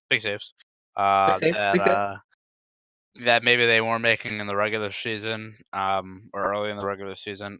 They can go, but yeah, man. I mean, Vegas in the first round, that would be tough. Just because obviously, us losing to them last year, we don't have a good record against Vegas since they've been in the league, and just having to Which go has to been only a year, Vegas. by the way. Yeah, I know. Uh, and having to go to Vegas for potentially 3 out of 7 games, that would be rough. But I think for as a Sharks fan, the year that they went to the Cup final at the beginning of the year and throughout the year, I had a feeling that team was special and could do something special. Yeah. And they made it to the finals. I have that same feeling about this team this year. Yeah. That I didn't have last year, or the year before. Or yeah, last year. So yeah, I think, like I said, if they can kind of clean up some shit, they could be a threat.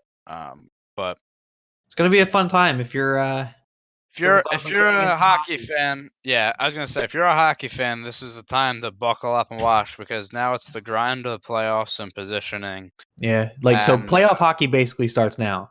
yeah, it really does. I mean, obviously teams are gonna, like, you have teams that for Tampa, they're not moving anywhere. So I mean, Nope. they honestly might get bored in March, but you got some teams jockeying for home ice and position and stuff like that, and it's gonna be fun. So always a fun time after the trade deadline.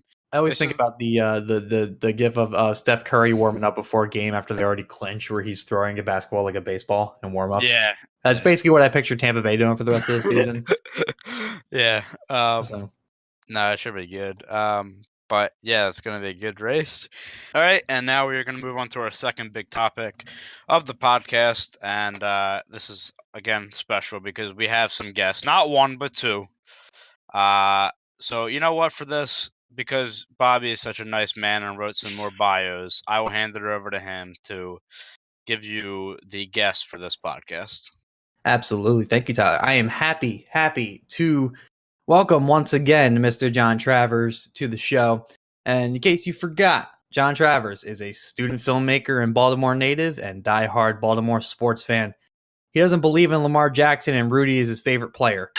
He is the biggest shark Rocket League has ever seen. He has come back for more today on the show. Ladies and gentlemen, Mr. John Travers. Thanks for having me. Thanks for having me back, guys. Yep. You. And I wasn't ready for that. And our second guest is actually my other roommate, who has decided to come on and receive some hate today. Mr. Will Johnston is also a student filmmaker, but he's actually a Philadelphia native. Loud and proud, baby. And he's also a diehard Philly sports fan, but he finally came around to the Eagles last year. If he's not looking up baseball contracts online, he's attempting to build the perfect Philly squad on MLB The Show, which gives him just the tiniest sense of what a winning team is. Ladies and gentlemen, Mr. Will Johnston. Thank you very much, Bobby. Couldn't say it better myself. So we brought these two on today to talk about the the biggest news of the week. That's been a long couple of months for the MLB, but Bryce Harper has finally signed, along with, as we talked about last week, and we will get into again, Manny Machado signing. And the Phillies land him. Bryce Harper gets a 13-year, $330 million contract with no opt-outs, which is a little bit interesting. But and a no trade clause as well on that too. So he's going to be a Philly for a long, long time. So I guess, yeah, I guess the first question I'll kind of ask everybody. We'll start with Bobby. Start with Bobby and Will being Phillies fans. Like, as Phillies fans, how are we feeling right now? Well, real quick, I want to throw my girlfriend under the bus for a second, because I was trying to explain to her the contract yesterday, and she's not, a sports fan really. So, I was trying to explain. What I said first was, I was excited. We got him, and he's not going anywhere because he has a no opt out, and he's not able to leave the team for 13 years. And she goes, "Why would anybody want to do that?" And I said, "Well, because he's making $330 million." Yeah. So I explained, but no, I was in class, and me and Will texted back and forth, basically like, "Oh my God, we finally got him. Yes." It's about fucking time. It was getting dumb. I know I heard a big collective sigh from all the beat writers yesterday as soon as the news came out. Really. I don't know how many of the Philly based beat writers you follow, but they had to do this every day. Like they had to figure out what is the newest rumor. It was getting ridiculous, from tracking planes to stupid Instagram posts and someone trying to fake the Harper nameplate on the locker room, which I saw a couple of days before he got signed. Get It was getting the Smash Mouth expertise. yeah, and I'm you know what? I'm excited now. I am excited. It's about time that this happened. Like I said, this took forever, and I'm happy he's finally a Philly. Yeah, it's well, I'll get to Will in a second, but I just want to say there's something ironic because you're talking about the beat writers. Brendy has been kind of taking shots at John Heyman on Twitter because every day every day for probably the past 3 weeks, he's been tweeting out like 3 times a day some just blank bullshit statement about Harper. And it would always end with like, "Oh, Philly maybe not the favorite," or "Philly this is the favorite." It'd be like the Phillies are still the favorite, but there's like more teams involved, right, and then it's like 3 hours later, the Phillies, look like they're gonna get them, but still, not sure yet. It was the dumbest shit. And then, of course, he was the first one to break it that Harper signed, which was kind of fucking annoying. But Brendy should have done one final thanks, John. I hope. By the way, if anybody follows us on Twitter, twitter.com/Compay Network, I hope you guys enjoyed the meme that we had going on, thanking John every time he broke a new piece about Harper every single fucking day. Yeah, so, terrible. It was happy to see. I'm sad to see it go, but it was fun. But Will, what are your thoughts on this? And talking about the money as well, like 13 years, no opt-outs. Like, how are we all feeling about that as well? I'm thrilled that they got one of them because, if anything, it does truly show that they are expecting to win now. And the fact that they had been building up this young core for the past few years, and then now this offseason they finally started to sort of disperse them. They traded Crawford in the Segura deal. They traded Alfaro in the Real Muto deal. So right now they've finally said, we want to compete now. For a while, I was going back and forth between Harper and Machado of who I preferred. Before the Harper meeting in January, I was saying Machado. After the Harper meeting, I started to lean towards Harper probably would fit better in Philly. And for the amount he's signed for, it's a risky move no matter what because of the inconsistency per se. Like, he has a big cap if he can reach anything close to that MVP season. But he also has a fairly low for the type of player he could be. So he's a player of extremes, which the Phillies should be fairly familiar with because Rollins had periods of that in the second half of his career. But I am happy with the average annual value in the 13-year span because the first 7 or 8 years, I believe, of the deal is only $26 million, which for Harper, it seemed like he could get 30 plus per year. And then for the back half, he's getting $22 million. So if the Phillies really are also thinking signing someone else this offseason like Kimbrel or Keuchel, if their price and years drop, and maybe sign Trout when if he becomes a free agent in a couple years, I feel like they really set themselves up well for the next few years and to compete, especially in a really competitive East. Yeah, it's actually, you mentioned about how, they're trying to win now because I believe in that Realmuto trade as well. They gave up Sixto Sanchez, who was one of the top pitching prospects in the league. I believe. I'm trying to remember what that deal was. It was Alfaro, Sixto Sanchez, and at least one minor league pitching prospect. There might have been another one. Yeah, because I know Sanchez was always on the top 50 prospects for the MLB. But interesting kind of article that came out of this as well. The Phillies say they have sold 100,000 tickets since getting Harper. And I guess let's say that includes. That is not surprising. Jesus. Yeah. That includes just so opening day is sold out. So it just looks like single game packages and stuff like that as well. So yeah, 100K.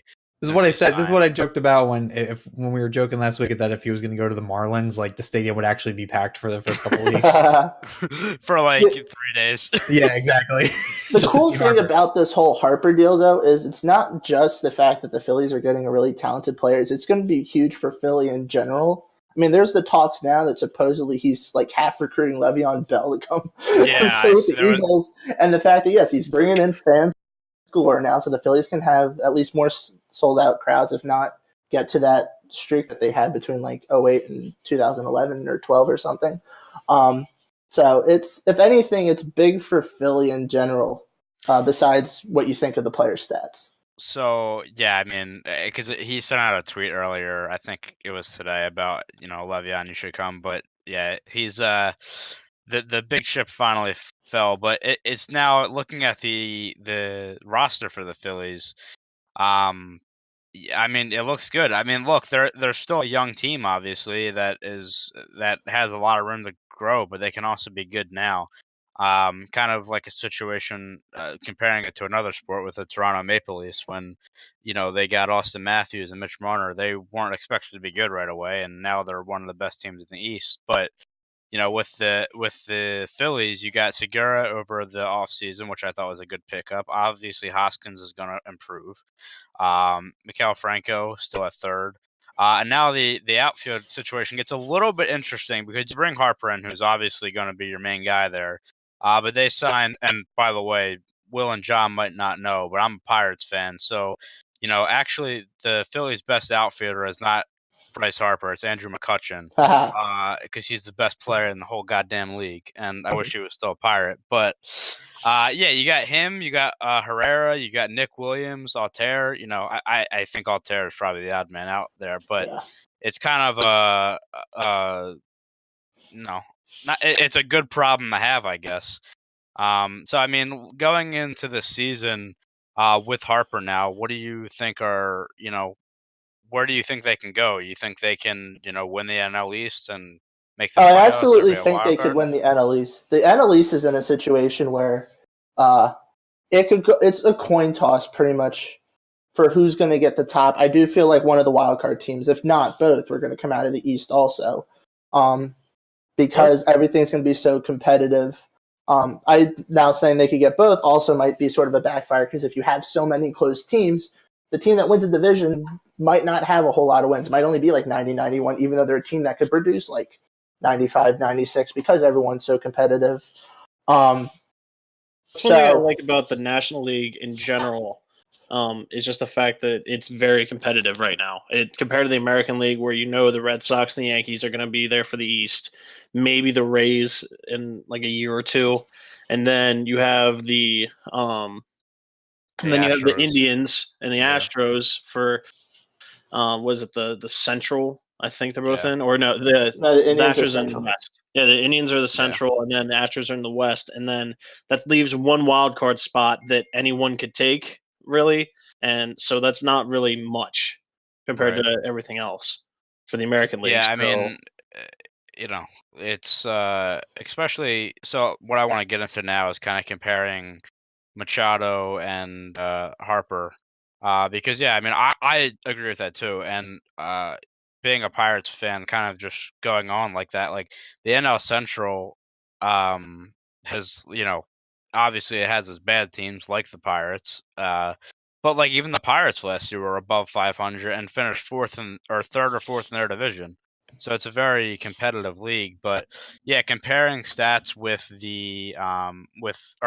comparing contracts rather with Machado and Harper.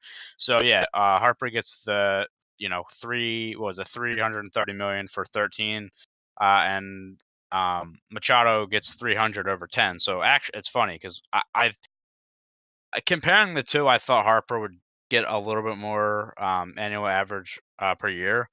But he gets more. But I know we talked about this last week, but I want to get in it briefly because John is an Orioles fan and seen Machado for a long time. Out of these two players, who do you think succeeds more? You got Machado on a Padres team that has the best farm system in baseball.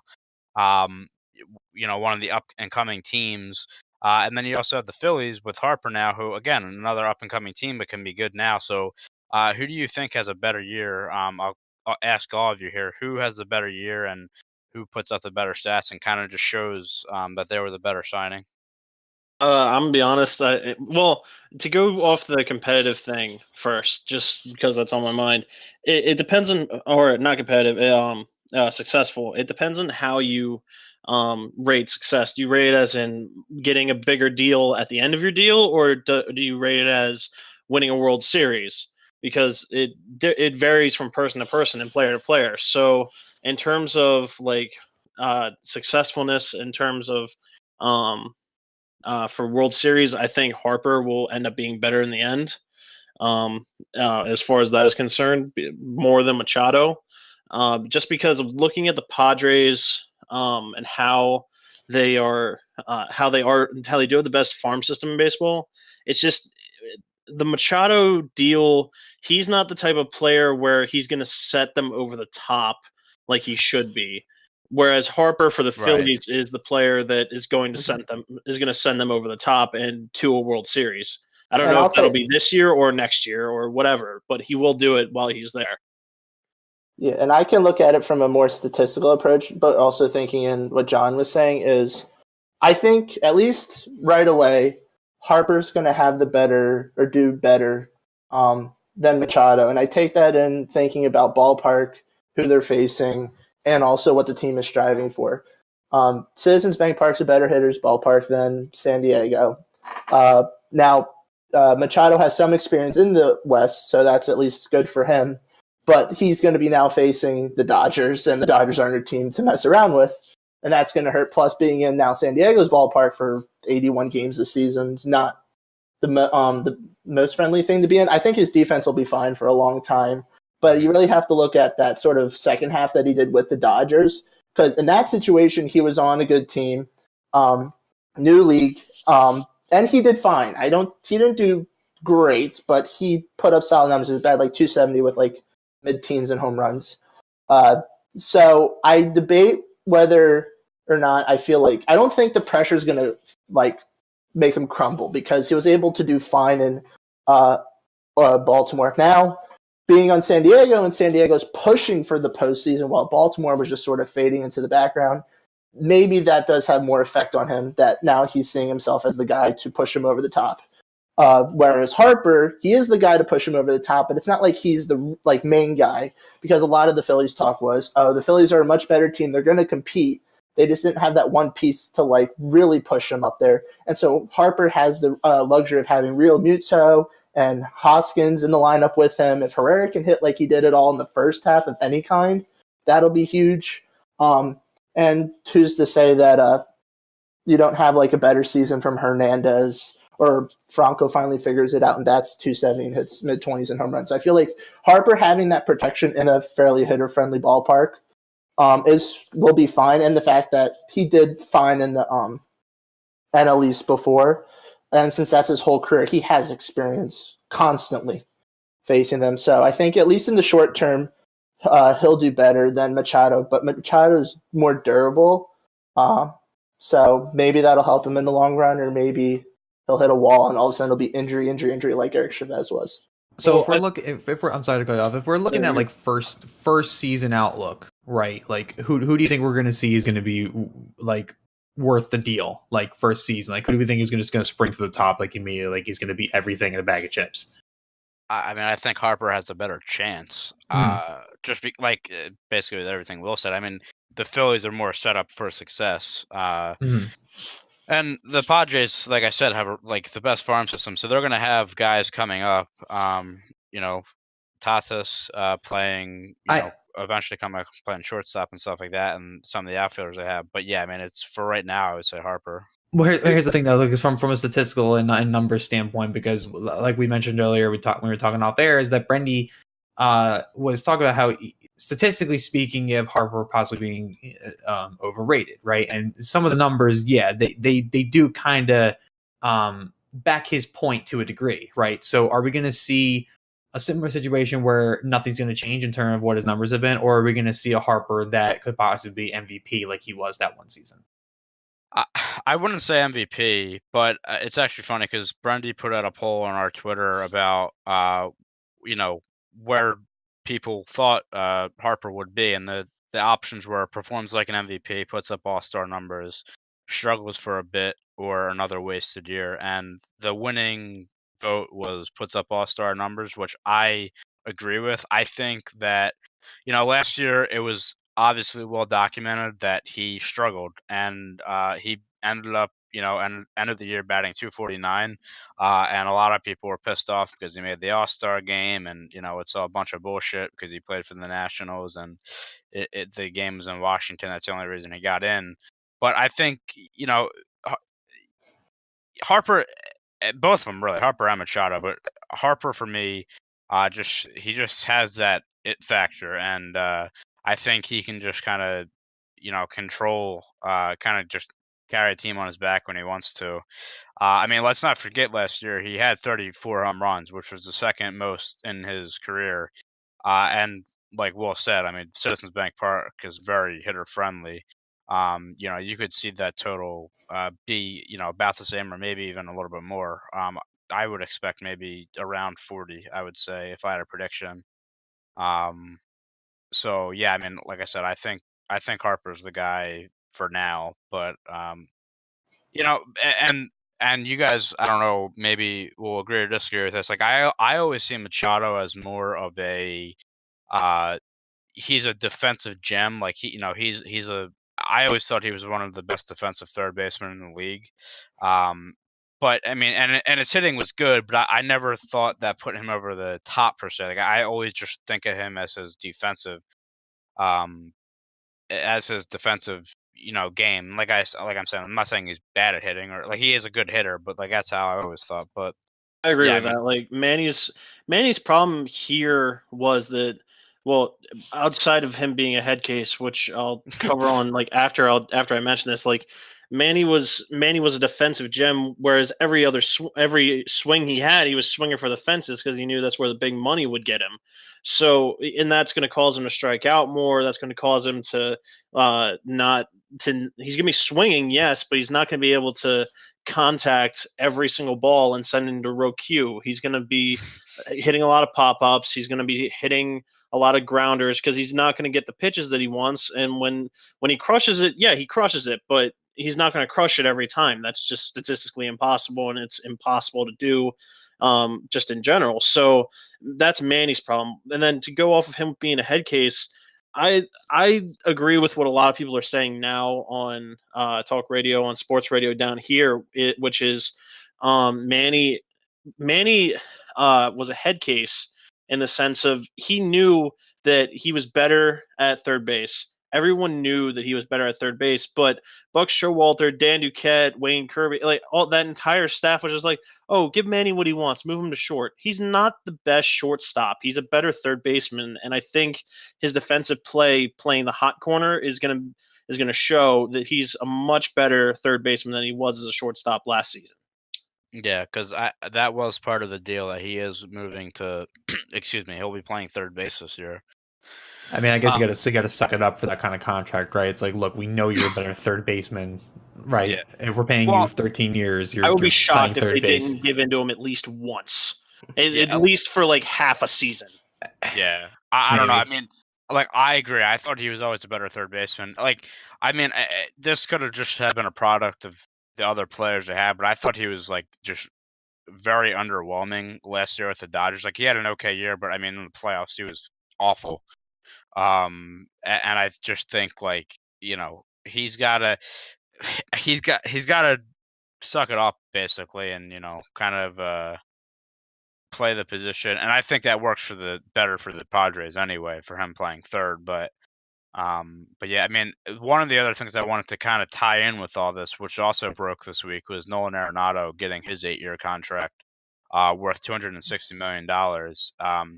And I think, arguably he's the best third baseman in baseball right now. So how does his contract compare with Machado's? And I think, correct me if I'm wrong, because I think at the time, or this is like one of the most luxurious contracts because it is only 8 years. I got an update on my phone this week, and I can't remember exactly what it said. It's a huge deal that he got. For Arenado or Machado? For Arenado, because I'm looking right here. So he's going to have an annual salary of $32.5 million, which is one of the highest right now. It's the most for a position player. Right, that's what it was. Okay, sorry. I couldn't remember exactly what it was, but yeah. So a contract like that compared to Machado, like, what is the thought there? Because in my opinion, I think like if we're putting players in the same position, like if we're saying Machado's a third baseman, right? If we're putting them in tiers, I would say like Arenado is a tier above Machado, in my opinion, for what he does and the stats he puts up for his team. I don't know. What are your guys' opinions on that? No, I'd say you're probably accurate. I mean, but I do think he thrives from Colorado. Yeah. Well, I mean, it does help that he's hitting in where he is. I mean, it's a kind of a big thing with the altitude and stuff like that, but I feel like it does help. But I want to circle back to one thing, and I know this is kind of an over talked about question, but I just need to ask it. And with Harper's contract, I know it was it's based off of his potential, and right now he's entering his prime years. But is he worth, with his stats that he's put up, throughout his career? He had the MVP season. He's been an All-Star, but obviously struggled last year. Does he deserve the contract that he got? I know it's an over talked about question, but yeah, what are your guys' opinion? Is he worth the money? Do you have something you want to start off first, Bobby or John? Is he worth $330 million? I don't know.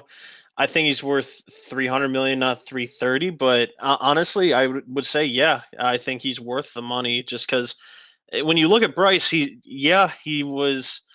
had up and down years, but at the same time, his up and down years are most guys' best years. So when you look at his batting totals plus him playing the field, he does his job. So that's not much else you can ask for as far as like who he is and what a player can bring to the table. So I think Bryce is worth the money. I'm gonna agree on that. I can thinking about it a little bit more. I was trying to think in my mind if there was any players that popped out right away in my head that you could compare his contract to, obviously besides Machado or Arenado. But I do think the biggest thing that comes out of this is the average annual value, because one of the things with baseball is that over time with inflation, the contracts really change the perspective, how much they're really worth.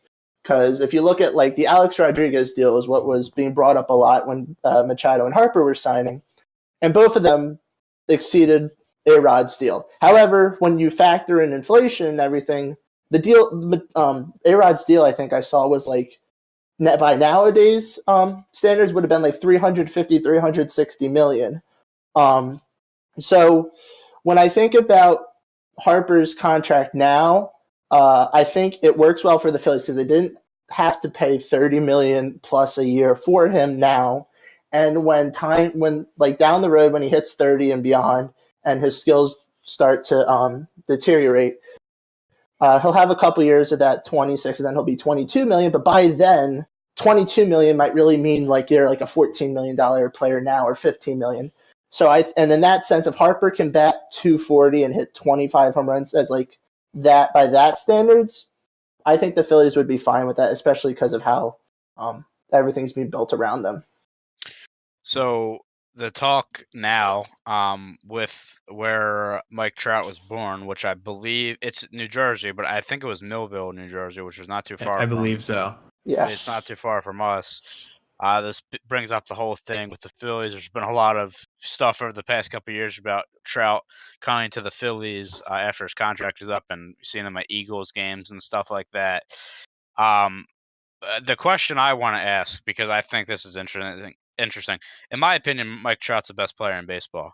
So if and I think, stats wise and the stuff he's done, I think it makes sense. And in that case, that makes him better than Bryce Harper. So if we go off of that and we just see what Bryce Harper makes, what is Mike Trout worth if he hits the open market?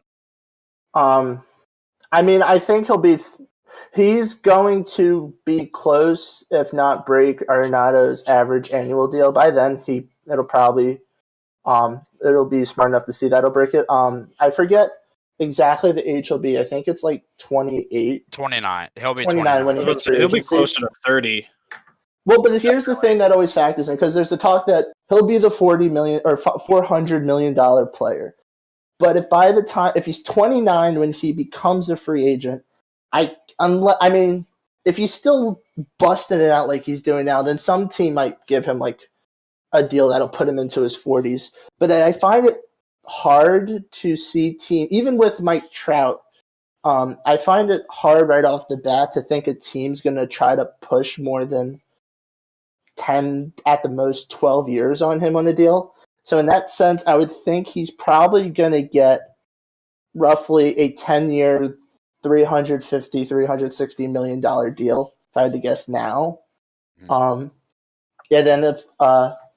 if he extends it to like 12 years or beyond, then I think he'll be the $400 million player. So yeah, I would agree with that, because I mean, you're looking at Harper and Machado both being 26, so you give Harper a contract for that long, it brings him to 39. But holy crap! I can't believe that $400 million is going to be in the question. When it comes to Mike Trout, yeah, with him being the best player in baseball, and also another thing you have to factor in here is also Trout. You hear nothing about him negative. You only hear the positive. Yeah. You hear so from a company's standpoint, and a franchise's standpoint, that's the guy you want being the face of your franchise. The guy won't get in trouble. The guy won't use PEDs. The guy won't be a diva. That's the guy you want. So that, I think that'll be a huge factor in him getting the money as well. So yeah, I think he'll get plenty more money than Harper and Machado. But for him being $400 million is a shit ton of money for anybody. Yeah. So this is why I'm an avid like guy of like thinking baseball needs a salary cap. Like seriously. That is a discussion that I would love to have, and I'm sure we'll bring you guys on for that, because it's a topic that I have saved up, because I have a big problem with baseball not having a salary cap. But yeah, I mean, that is a lot of money. But I mean, if any player was to be worth it, I would say Trout is.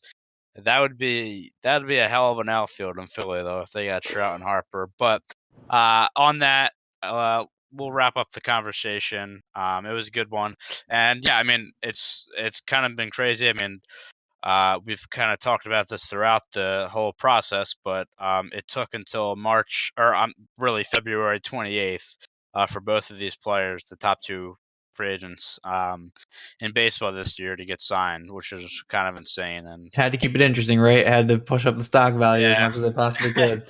God damn. But on that note, we will end the podcast here. Thank you guys, John and Will, for coming back. John and Will being first time. Definitely have you on for some more baseball talk. You guys are very knowledgeable. But yeah, we'll wrap up the podcast. If you would like to contact us, we are on Twitter at ComePlayNetwork.